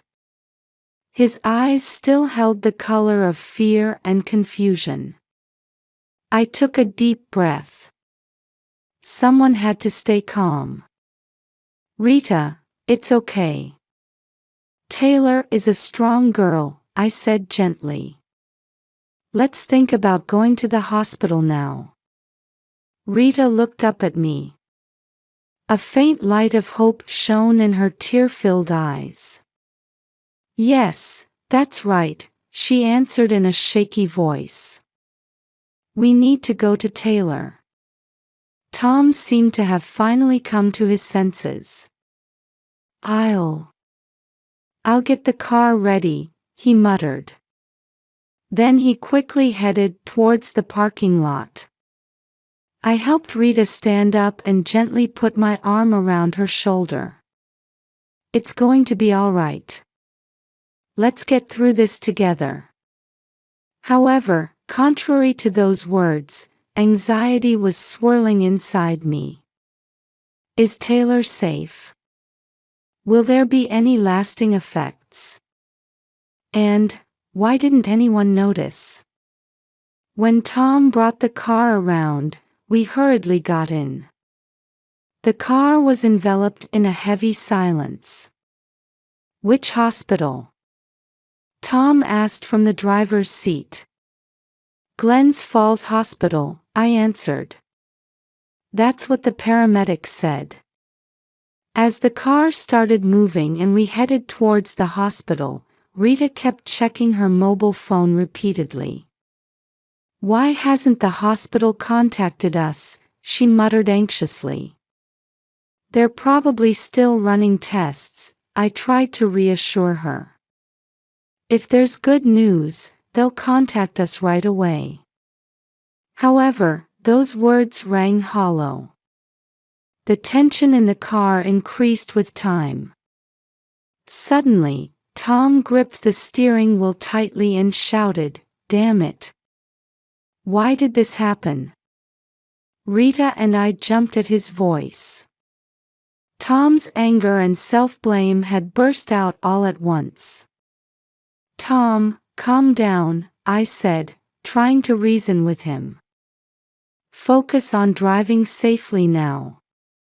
But Tom's anger didn't subside.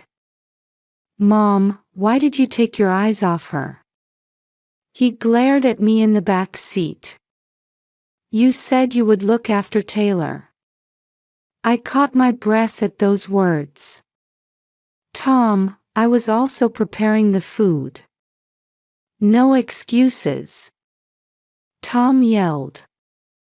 It's your responsibility because you took your eyes off her.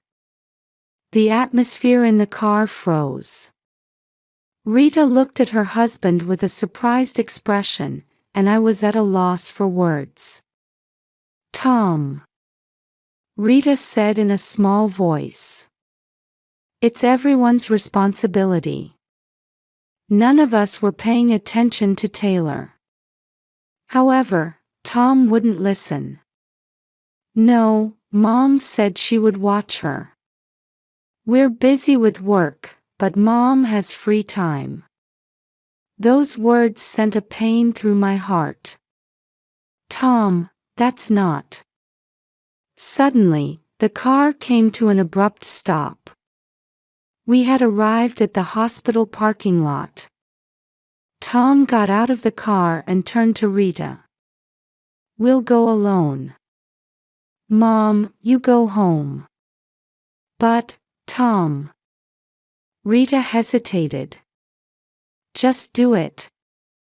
Tom shouted. That's enough.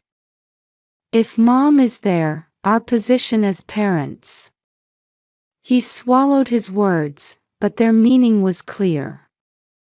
My presence might call into question their qualifications as parents. Rita looked at me apologetically. Barbara, I'm sorry. But I understand, I answered quietly. Let me know how Taylor is doing when you find out. Tom and Rita hurried towards the hospital entrance. I was left alone in the car.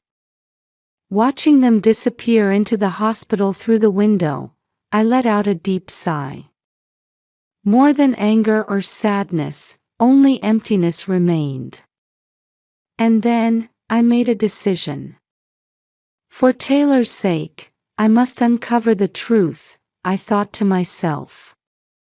Left alone in the parking lot of Glens Falls Hospital, I was stunned for a while. However, thinking about Taylor, I couldn't just sit still. I got out of the car and headed towards the hospital entrance.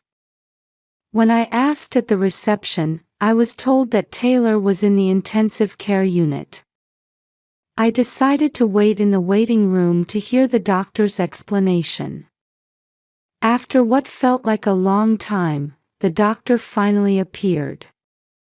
Taylor's condition is stable, the doctor said. Fortunately, the oxygen supply to her brain wasn't cut off for a long time. However, the next 24 hours are crucial. I breathed a sigh of relief at those words. However, my relief was short-lived as a police officer entered the waiting room.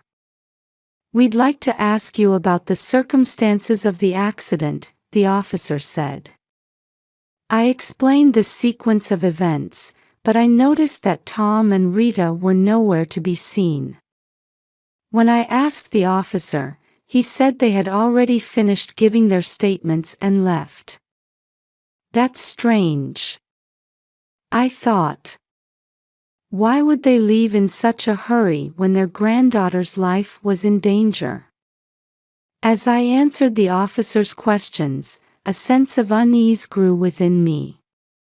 Tom and Rita's attitude, and the situation they described, something wasn't right. After the questioning was over, I decided to return to the park. There must be something I had overlooked.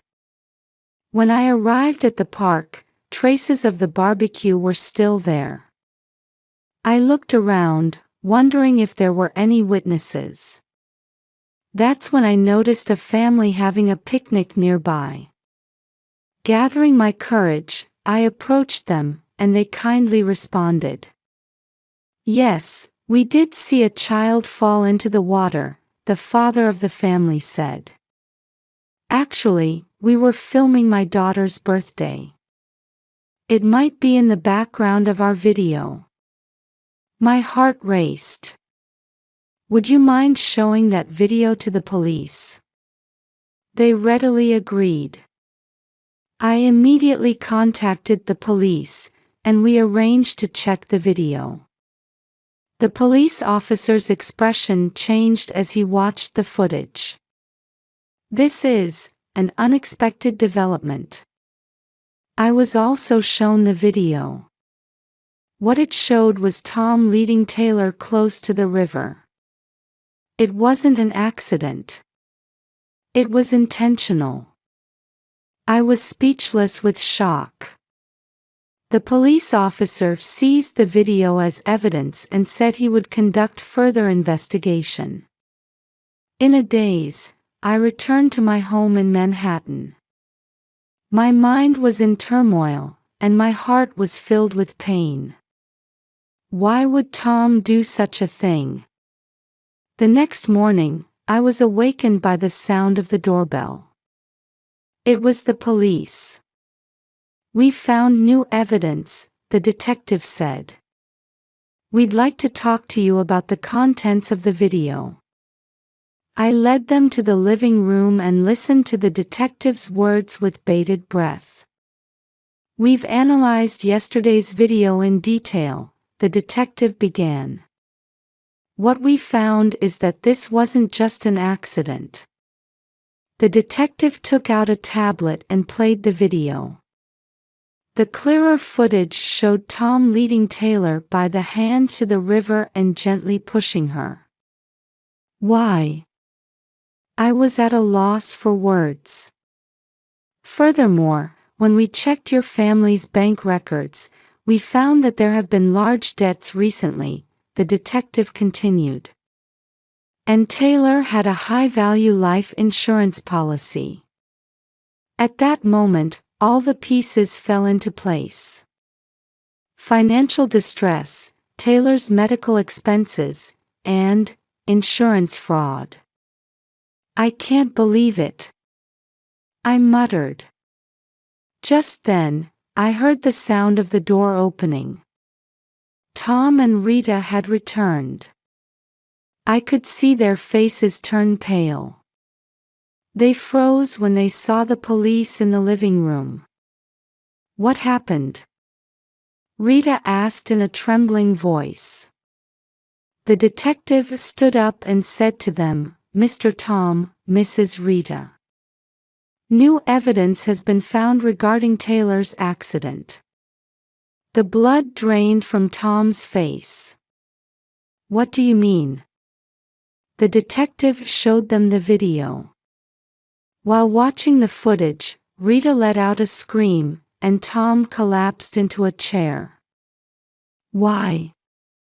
I cried out in tears. Why did you do this?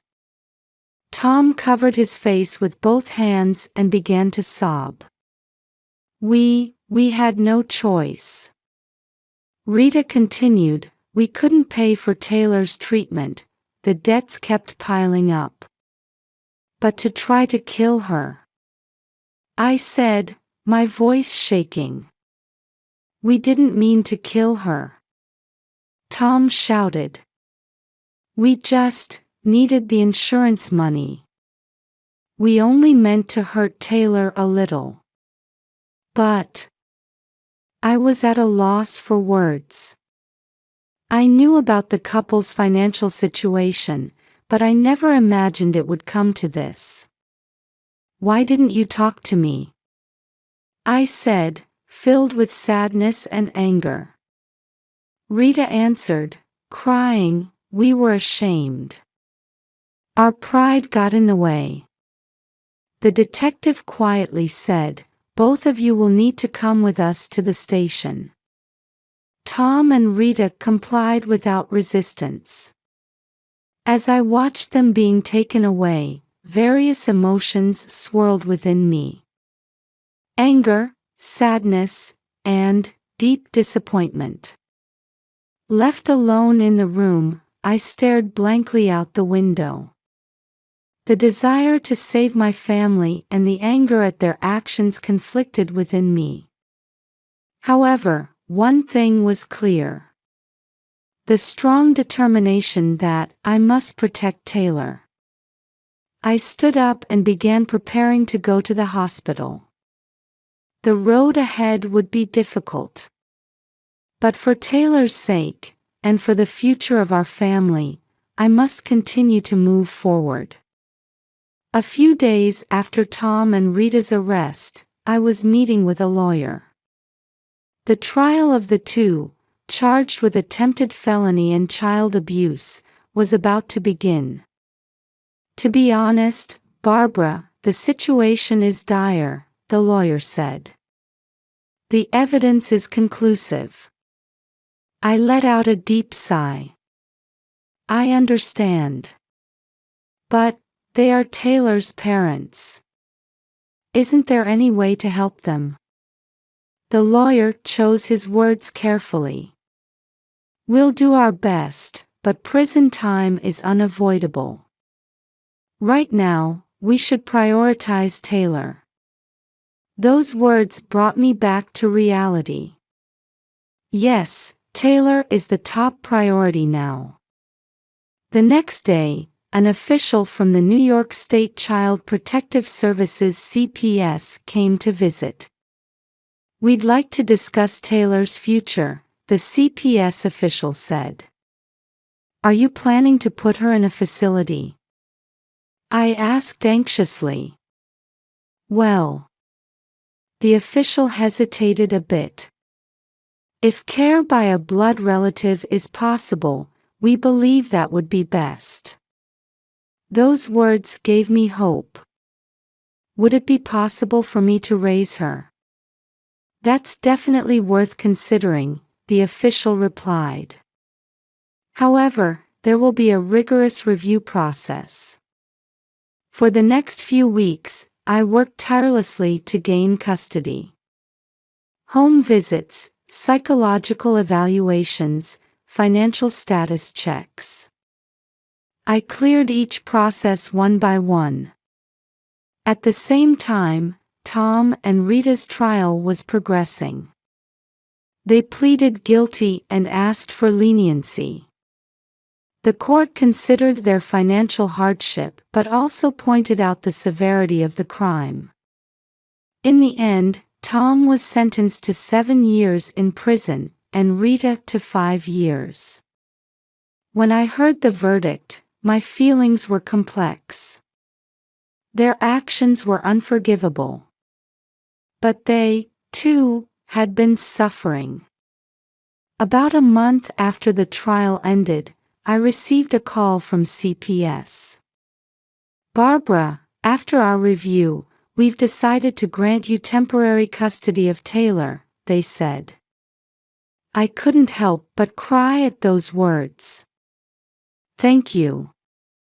I'll do my very best to raise Taylor." However, the CPS official added, "But regular supervision and reports will be necessary. And please understand that there may be a reevaluation depending on the situation after her parents are released." I nodded deeply. This wasn't an end, but a new beginning. As I prepared to welcome Taylor, I renewed my determination to provide this child with a safe and loving environment, and to act as a bridge, hoping that one day the whole family could heal and reconnect. It won't be an easy journey. But for Taylor's sake, and for the family's sake, I was prepared to give it my all. Our new life with Taylor began in my Manhattan apartment. The first few weeks were challenging as we adjusted, but gradually a new routine took shape. "Grandma, are we going to the park today?" Taylor asks with a smile at breakfast. "Let's see, we'll go in the afternoon.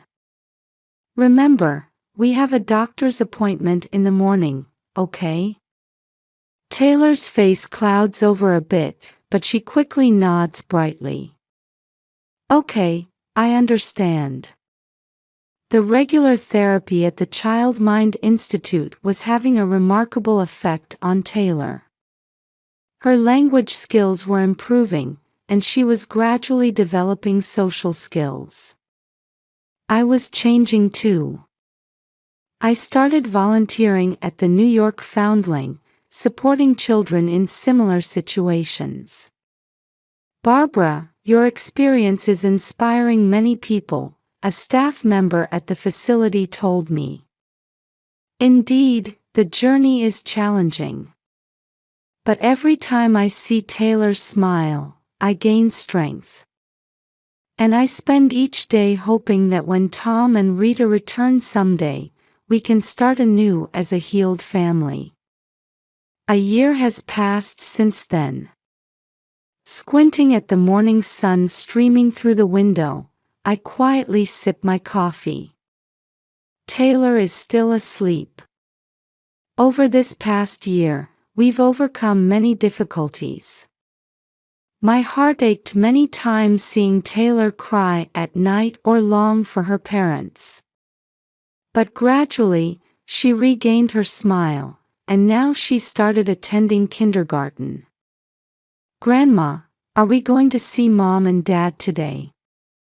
I smiled gently at Taylor's question. "Yes, we are. It's visitation day, isn't it? Monthly visits to the prison." While serving their sentences, Tom and Rita are seriously engaged in counseling and educational programs. Every time I see the regret of the past and new determination in their eyes, my heart fills with complex emotions. They're trying to change, I remind myself. Indeed, the past cannot be changed. But the future is different. Taylor's growth, Tom and Rita's rehabilitation, and my own changes. All of these are shaping a new form of family. Through my volunteer work at the New York Foundling, I've witnessed the rebirth of many families. It should be possible for us too. Grandma, let's go. Taylor's voice brings me back to the present. As I take her small hand, I make a quiet vow. There will surely be more difficulties ahead. But with love and patience, we can surely overcome them. And someday, we will truly become a family, in every sense of the word. Dreaming of that day, we step out into a new day.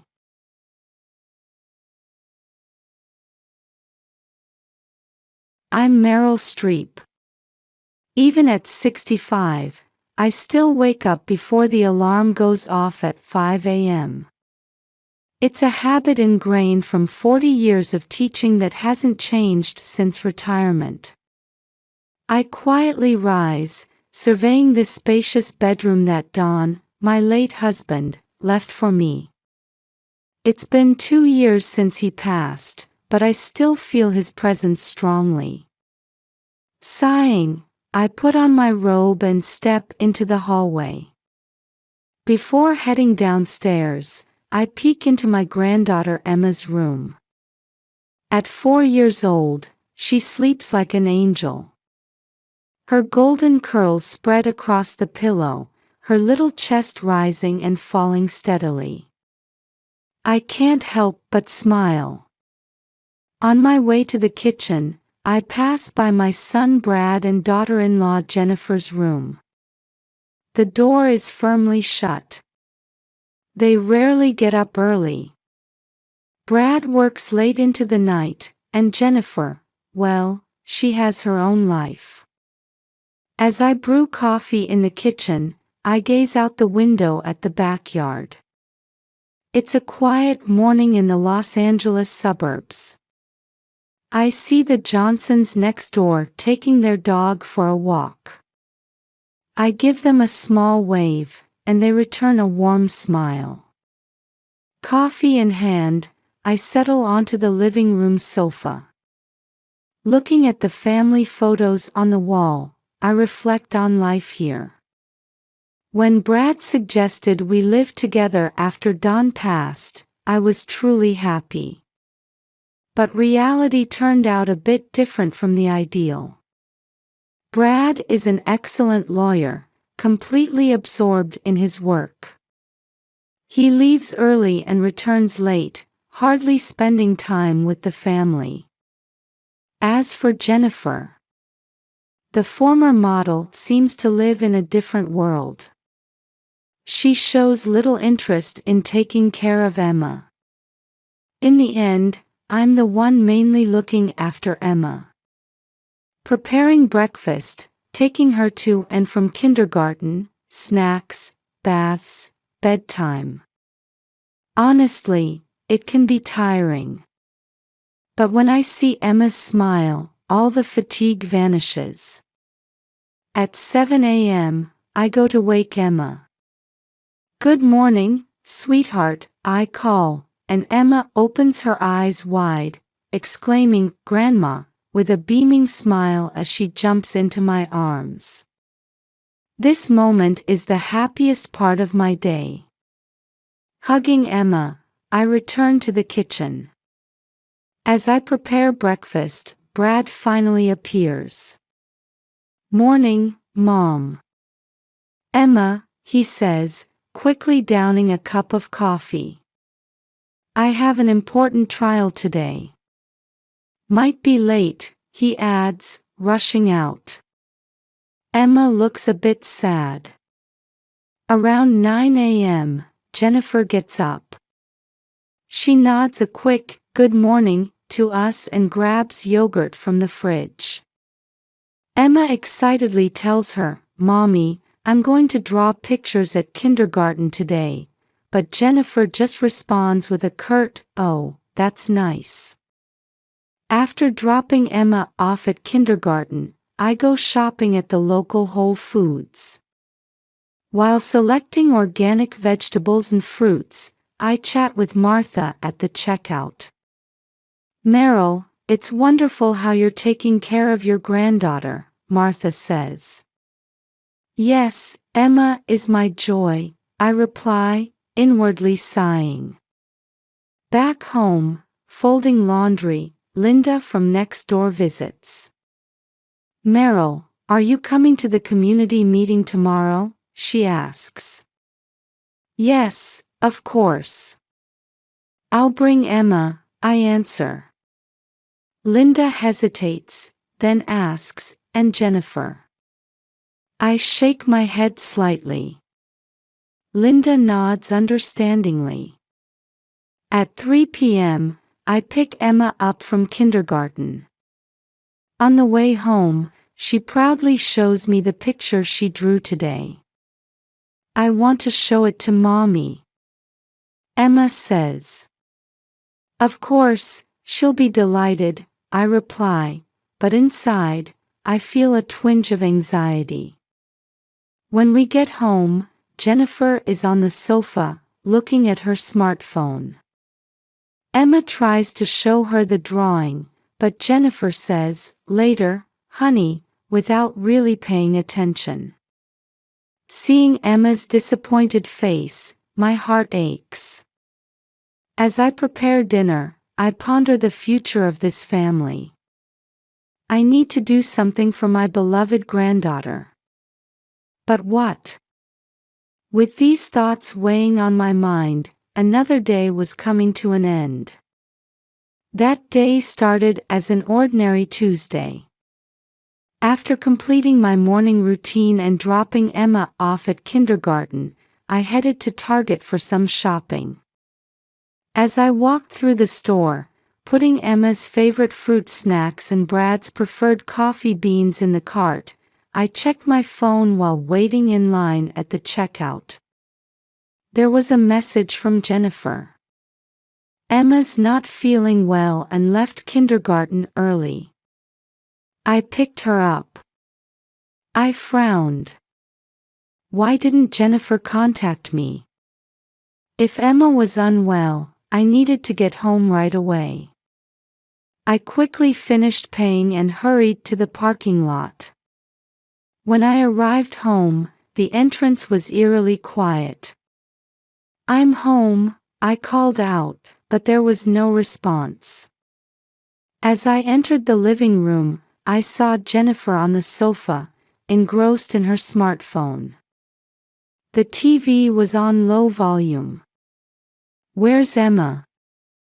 I asked. Without looking up, Jennifer replied, "In her room. Probably sleeping." Feeling uneasy, I climbed the stairs to Emma's room. When I opened the door, the sight before me nearly stopped my heart. Emma was lying on the floor, foam coming from her mouth, her eyes rolled back. "Emma!" I cried out, rushing to her side. "Emma, can you hear me? It's Grandma." No response. I desperately shook her body. "Jennifer! Quick! Call 911. I shouted downstairs.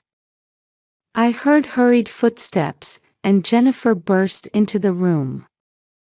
She looked shocked for a moment upon seeing Emma's condition but seemed to regain her composure quickly. "Don't overreact, Meryl. Kids go through these things. She'll be fine soon." I stared at Jennifer in disbelief. "Are you kidding me? Can't you see Emma's condition? Call 911 now." But Jennifer shook her head. "It's really okay. No need to panic. Look, the foam is already subsiding, see? Indeed, the foam from Emma's mouth was lessening. However, she was still unconscious. I made a decision. Fine. If you won't call, I'll call an Uber. I pulled out my smartphone and quickly opened the Uber app. My hands were shaking, making it difficult to operate. Finally, I managed to request a ride, which showed an estimated arrival time of 5 minutes. Jennifer, get Emma's jacket, I instructed. Jennifer reluctantly got up and retrieved Emma's jacket from the closet. I lifted Emma and put the jacket on her. Where are you going? Jennifer asked. UCLA Medical Center. It's the nearest large hospital from here. Jennifer's eyes widened. There? But isn't it expensive? The insurance. This is no time to worry about that. I couldn't contain my anger any longer. Emma's life could be in danger. Just then, my smartphone vibrated, notifying me that the Uber had arrived. I'm going. Contact Brad, I said as I carried Emma downstairs and headed for the front door. The Uber driver looked at us with surprise. In a hurry? The driver asked. Yes, please take us to UCLA Medical Center. As quickly as possible. Once in the car, I laid Emma on my lap. She was still unconscious. I stroked her head, almost in prayer. It's okay, Emma. Grandma's here. We'll be at the hospital soon. As the car started moving, the scenery outside the window blurred past. My mind was filled with worry for Emma and anger towards Jennifer. Why was she so indifferent? How could she not see Emma's dangerous condition? And regret towards myself also welled up.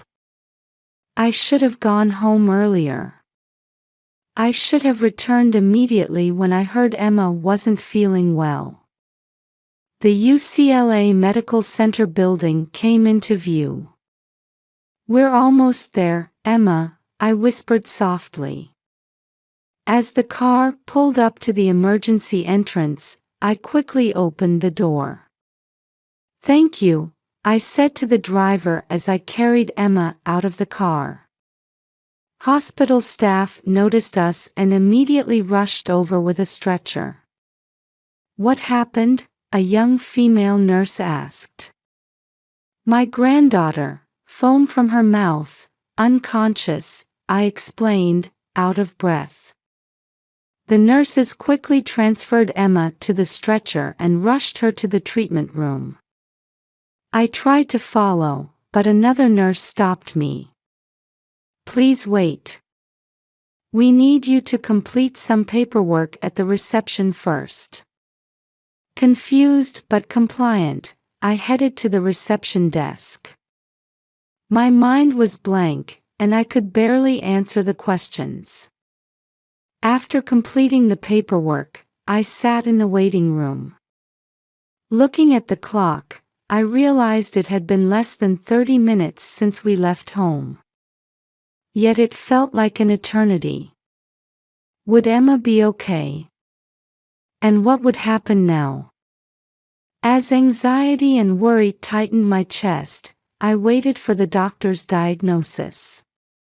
Sitting on the hard chair in the waiting room, with only the ticking of the clock breaking the silence, I was lost in thought, praying for Emma. It was 30 minutes later when Brad finally rushed into the hospital. Mom, how's Emma? He asked, out of breath. We don't know yet. We're waiting for the doctor's diagnosis, I replied. Brad let out a deep sigh. Just then, an older male doctor in a white coat approached us. "Are you Emma Pitt's family?" he asked. When we nodded, he introduced himself. "I'm Dr. Fauci, the attending physician." Dr. Fauci checked his chart and began explaining in a calm tone. "Emma's condition is now stable." Brad and I let out sighs of relief at those words. However, the doctor's next statement shattered our sense of relief. "Our tests show that Emma accidentally ingested kitchen detergent." "Detergent?" I exclaimed involuntarily. Brad's face turned pale. Dr. Fauci continued, "Fortunately, we were able to treat her early, so it didn't lead to a more serious situation. However," he paused for a moment and looked at us seriously, "if it had been a little later, it could have been life-threatening." I felt the strength drain from my body at those words. Brad covered his face with his hands, his shoulders shaking. "Emma is now under observation in the intensive care unit. She'll need to be monitored closely for the next 24 hours, but her life is not in danger." As Dr. Fauci finished his explanation, a nurse brought Jennifer in. She looked confused and couldn't even look at us. Is Emma okay?" Jennifer asked in a small voice. Dr. Fauci explained the situation again. The color drained from Jennifer's face. "If it had been a little later, it could have been life-threatening." She repeated the doctor's words, starting to tremble. I. Jennifer leaned against the wall, unable to form words. Dr. Fauci cleared his throat and continued, "In cases like this, the hospital has a reporting obligation. I should inform you that Child Protective Services may get involved." At those words, we all froze. Brad managed to squeeze out, "CPS." Dr. Fauci nodded quietly. "Yes. They prioritize the child's safety. They'll likely investigate the home environment and caregiving situation." Jennifer turned pale and stumbled into a chair. "This is a dream." "Yes, it must be a bad dream," she mumbled. I was overwhelmed with mixed emotions.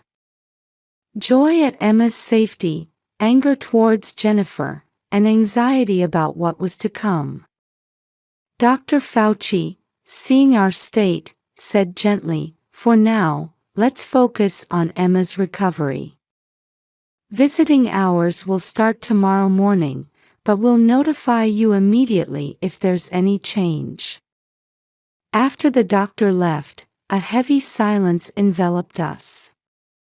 Brad let out a deep sigh and stood up, staring out the window. Jennifer broke down crying, and I rubbed her back, worried about what would happen next. A month after Emma's accident, our family was slowly beginning to change. Jennifer started attending therapy twice a week. Though she seemed anxious at first, I could see her expression gradually softening. One morning, as I was making coffee in the kitchen, Jennifer appeared. "Good morning, Meryl," she said. This was a scene I couldn't have imagined before. "Good morning, Jennifer. Did you sleep well?" "Yes, little by little." She smiled. Brad was changing too. He told us he had talked with his boss and arranged to come home early 2 days a week. I used to laugh at the phrase work-life balance, but now I understand its importance," he said. One Friday evening, Brad came home earlier than usual. "Everyone, I have a surprise," he announced. "Let's go to Disneyland next weekend." Emma jumped up and down with joy, and Jennifer smiled happily.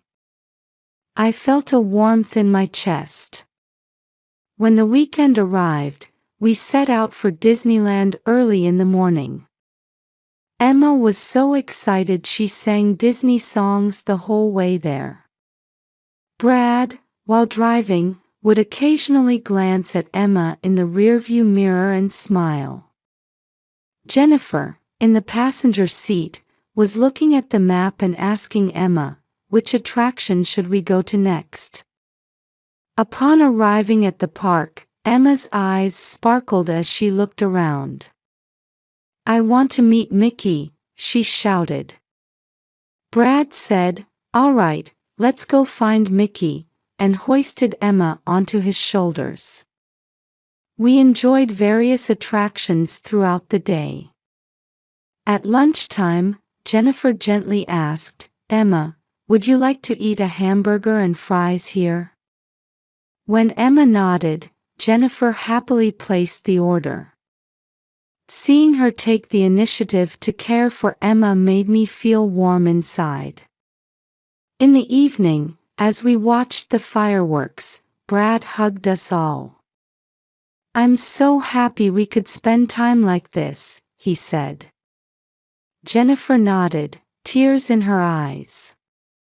On the way home, Emma fell asleep, tired from the day's excitement. The car was quiet, but filled with a happy atmosphere. The following week, I attended a local PTA meeting. When I introduced myself as Emma's grandmother, Meryl, I received warm words of welcome from those around me.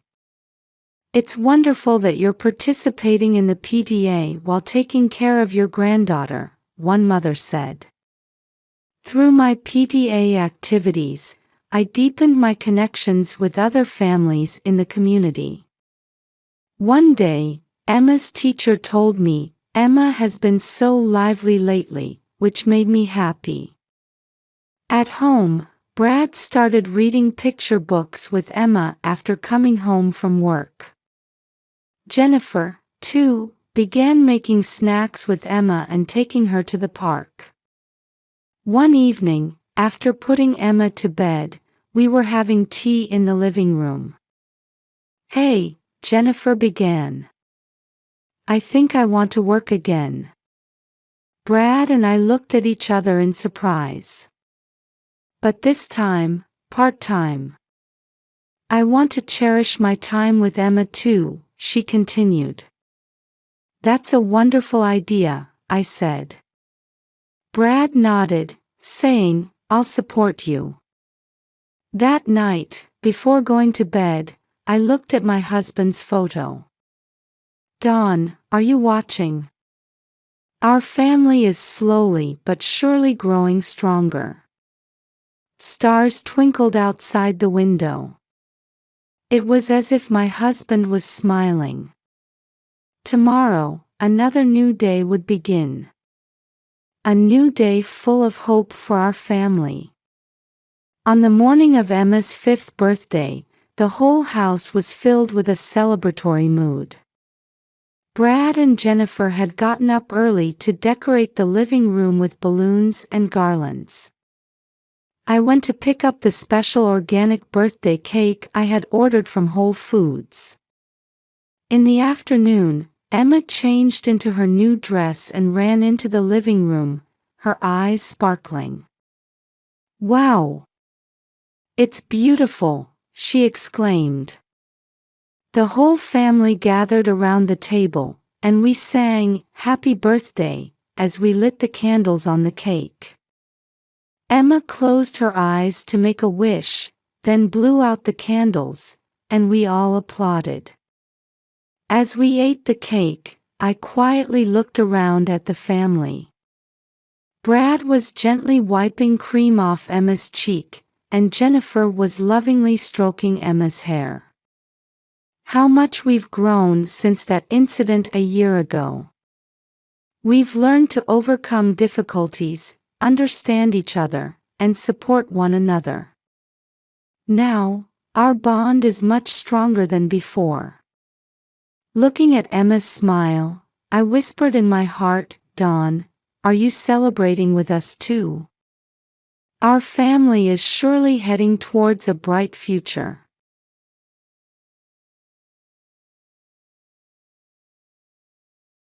I am Martha Williams. As I sat in my rocking chair by the window, I gazed at the marigolds blooming in the garden. These flowers were a favorite of my grandson Tommy, whom we lost 5 years ago. Each time the yellow petals sway in the wind, vivid memories of that day come flooding back. Grandma, look. This flower is like the sun. Tommy's voice seemed to echo in my ears. His innocent smile, those big round eyes, and the soft touch of his hair, everything feels as fresh as if it were yesterday.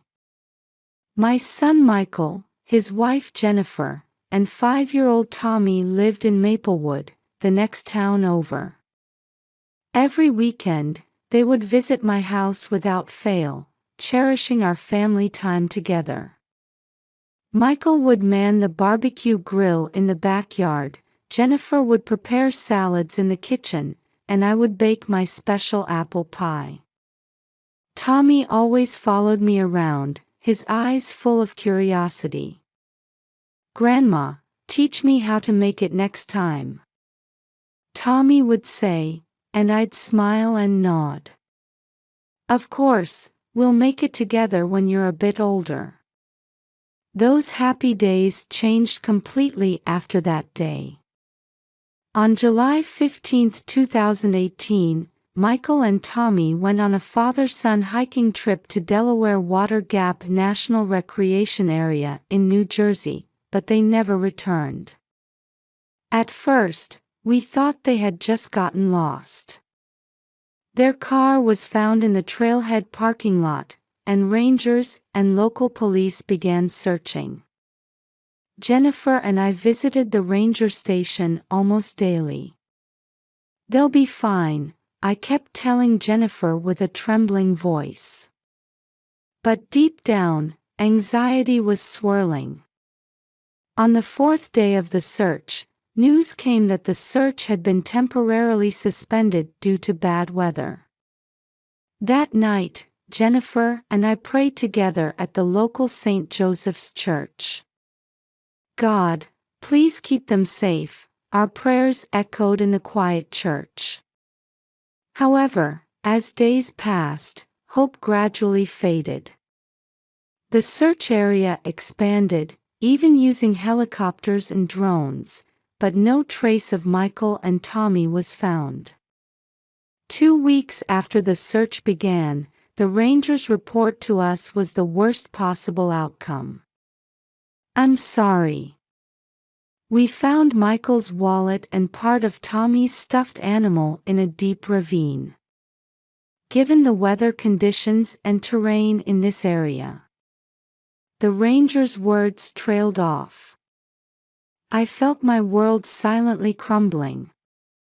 Jennifer collapsed in my arms. The next few days felt like a nightmare. The police officially ended the search, declaring Michael and Tommy missing, presumed dead. Although no bodies were found, the circumstantial evidence led to the conclusion that survival was extremely unlikely. On the day of the memorial service, St. Joseph's Church was filled with people. On the altar were smiling photos of Michael and Tommy, along with the recovered belongings.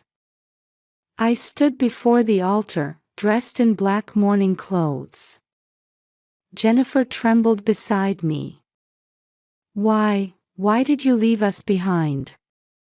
Tears wouldn't stop. Jennifer clung to me, crying out loud. At that moment, we were strongly bonded together. As those left behind, we had no choice but to support each other. After the memorial service, Jennifer was about to return to her parents' home, but I stopped her. "Stay here. You're my daughter now." She nodded tearfully. From then on, we began a new life, healing each other's wounds. In the days of grief, Jennifer's presence was my only solace. Sometimes, I would wake up in the middle of the night and sneak into Tommy's room. There, his mementos remained untouched. I would sit on the bed, holding his favorite Winnie the Pooh book. I could still feel the warmth of when I used to read it to Tommy. "Tommy, Grandma will never forget you," I whispered, quietly shedding tears. They say grief eases with time, but my feelings for the lost family only grew stronger day by day. 5 years have passed. Jennifer and I have lived supporting each other. Jennifer started working as a teacher at a local elementary school, and I continue volunteer work at the community center. On the surface, we might seem to be living a normal life. But deep down, there's always the thought of the family we lost that day. Every time the marigolds sway in the wind, I let out a small sigh. "Tommy, Michael, where are you?" I whispered, quietly closing my eyes. Somewhere in my heart, I felt that the journey to find my lost family wasn't over yet. In the kitchen bathed in morning light, I was brewing coffee as usual. Outside the window, maple leaves were beginning to change color, heralding the arrival of autumn. 5 years have passed, seasons have turned, and time continues to flow. "Good morning, Martha," Jennifer's voice made me turn around. She was already dressed for work, her hair neatly tied back, wearing a white blouse and navy skirt. It's her 3rd year teaching at the local elementary school. Her eyes were slowly regaining their former sparkle. "Good morning, Jenny." "Have a good day," I handed her a warm cup of coffee. Jennifer smiled gratefully, took a sip, and said, "Thanks. I'll be home late tonight. There's a PTA meeting." "I understand. I'll leave dinner in the fridge for you." After Jennifer left, I checked my schedule for the day.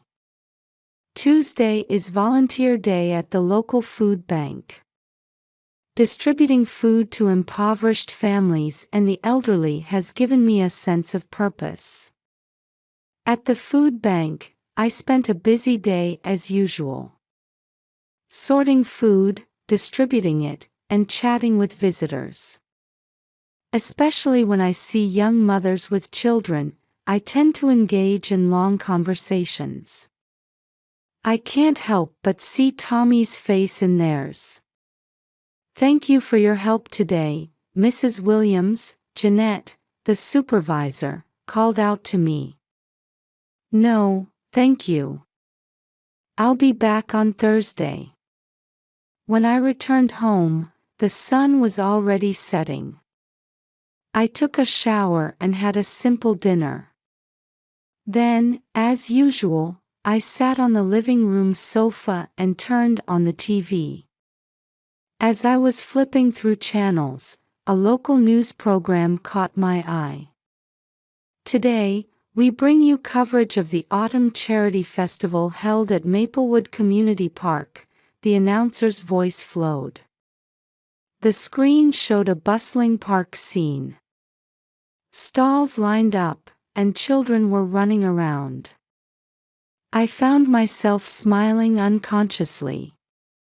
If Tommy were here, he would surely have been happy to participate, I thought, feeling a tightness in my chest. Just then, the camera focused on one boy. The most popular attraction at this year's festival was this shooting game. A 10-year-old boy brilliantly won the grand prize. My heart started beating rapidly. The boy on the screen looked exactly like Tommy. The same shaped eyes, the same smile. And then, it can't be. The moment the boy unconsciously touched his left ear, I gasped. It was Tommy's habit. Since he was little, he always touched his left ear when he was nervous or excited. Tommy. I had spoken out loud without realizing it.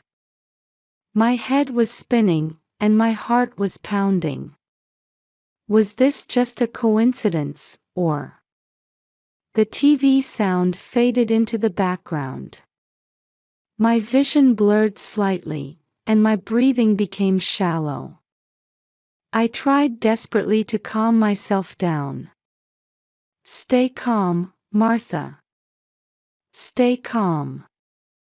I took deep breaths repeatedly, gradually regaining my composure. However, deep inside, a violent wave was swirling. Hope and anxiety, joy and fear. Conflicting emotions were surging.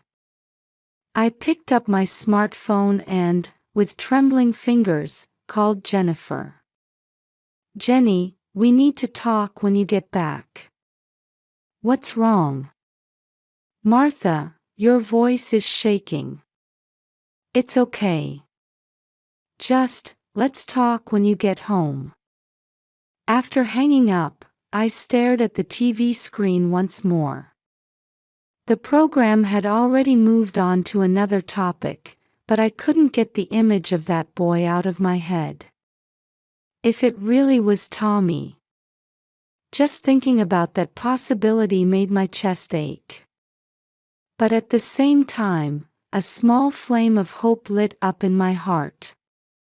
For 5 years, Jennifer and I had been seeking the truth. And now, that truth might have appeared before our eyes.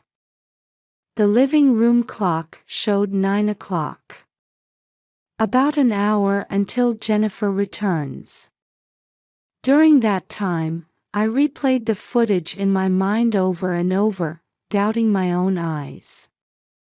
And I repeatedly ran simulations in my head about what we should do next. Outside the window, stars were beginning to twinkle in the night sky.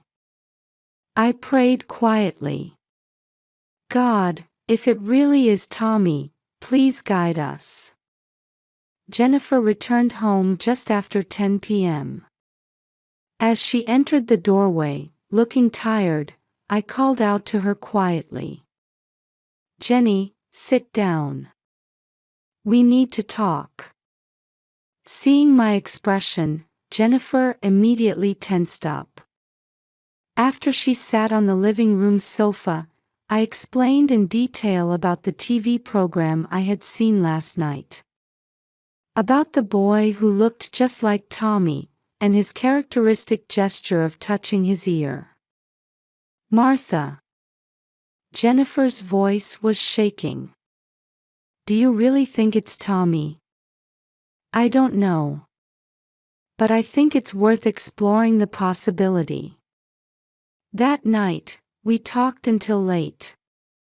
Amidst a mix of anger, sadness, and anticipation for a reunion, we discussed how to face this situation. We should think about Tommy, I said quietly. What's best for him? Jennifer nodded, wiping away tears. Yes, you're right. But I can't forgive Michael. I understand, I put my arm around her shoulders. But meeting Tommy is our first priority. The next morning, we began preparing for our trip to New Hampshire. As we packed clothes into our suitcases, various emotions washed over us. Filling in the 5-year gap won't be easy. But we have no choice but to move forward, step by step. Outside the window, the autumn sunlight was shining brightly. Like the beginning of a new season, our lives were about to enter a new chapter. Amidst a mix of anxiety and anticipation, we took a deep breath, preparing for the journey ahead. A cold autumn wind greeted us as we arrived in the small town in New Hampshire. Trees with changing leaves colored the streets, creating a peaceful atmosphere. However, my and Jennifer's hearts were filled with tension over what was about to unfold. Following Sarah Morrison's instructions, we decided to wait at a town cafe first. Sipping coffee while looking out onto the street through the window. And then, at the promised time, we saw them coming. Michael looked a bit older, but it was definitely him. The woman named Sarah walked beside him, and then, it was Tommy. At 10 years old, he looked different from the 5-year-old in my memory, but the shape of his eyes and the way he walked were undoubtedly his. I heard Jennifer gasp. Tommy. As they entered the cafe, I felt as if the air had frozen. Michael stopped in his tracks when he saw us, his face changing color. Mom. Jenny. His voice was trembling. Tommy looked confused, standing as if hiding behind Michael. I stood up and slowly approached them. Michael, you owe us an explanation. As tension mounted, we sat down at the table. Sarah Morrison was also present, watching over the situation. Michael took a deep sigh and began to speak. I'm sorry. I'll explain everything. He talked about his debts and gambling addiction, his affair with Sarah, and his decision to start a new life. But I couldn't leave Tommy behind. Jennifer was shaking with anger. You ruined our lives. We cried every day for 5 years. Tommy looked confused, alternately looking at the faces of his parents. Michael bowed his head. I know I can't make up for it. But... I interrupted him. Tommy, do you remember me? I'm your grandma. Tommy tilted his head. I'm not sure, but it feels familiar somehow. At those words, tears welled up in my eyes. Jennifer was the same. Tommy, I'm your real mother, Jennifer spoke gently. Confusion and curiosity flickered in Tommy's eyes. Sarah quietly spoke up. Tommy, for the past 5 years, we've been lying to you. But that was wrong. You have the right to know the truth. Over the next few hours, we talked, shedding tears and anger, and gradually seeking a path to reconciliation. Tommy seemed to be slowly regaining memories of his real family. I remember Grandma's apple pie. Tommy suddenly said. My heart leaped. Michael and Sarah acknowledged the gravity of their actions and showed their readiness to take legal responsibility. We'll turn ourselves in to the police. And we'll do whatever we can to make amends. Jennifer's expression was complex, but I could feel her anger gradually subsiding. Tommy, what do you want to do? I asked gently. Tommy thought for a moment before answering. I want to be with everyone. But, That's difficult, isn't it? At those words, the adults looked at each other. Indeed, this is not a problem that can be easily solved. However, for Tommy's sake, we must move forward in some way. Let's take it one step at a time, I suggested. First, let's create time for Tommy to spend with his real family. And Michael and Sarah need to face their legal responsibilities. Everyone agreed.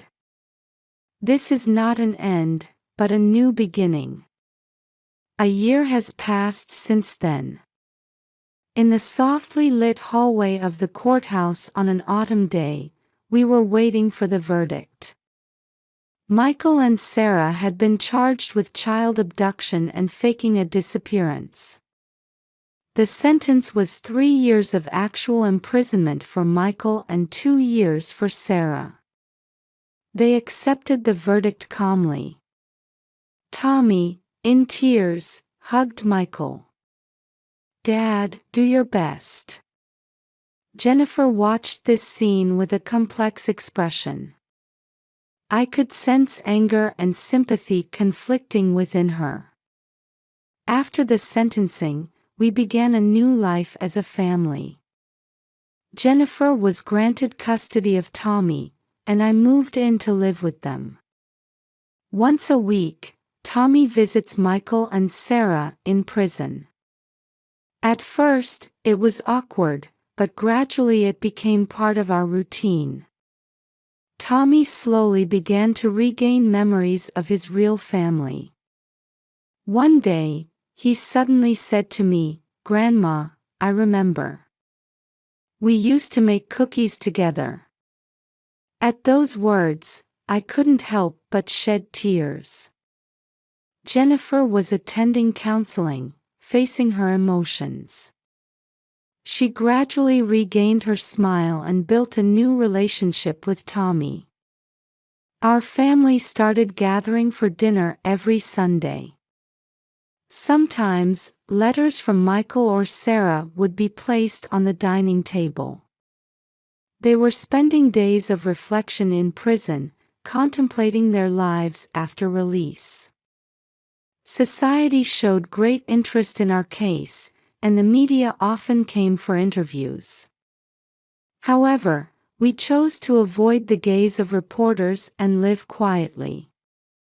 Over this past year, we've learned many things.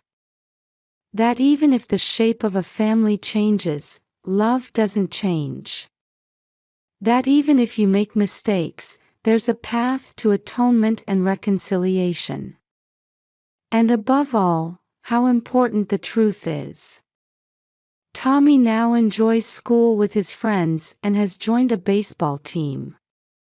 Every time I see his smile, I feel that overcoming this ordeal was worth it. Family bonds can sometimes seem on the verge of breaking. But they can be repaired and made even stronger. Our story has only just begun. We intend to continue walking forward with love and understanding.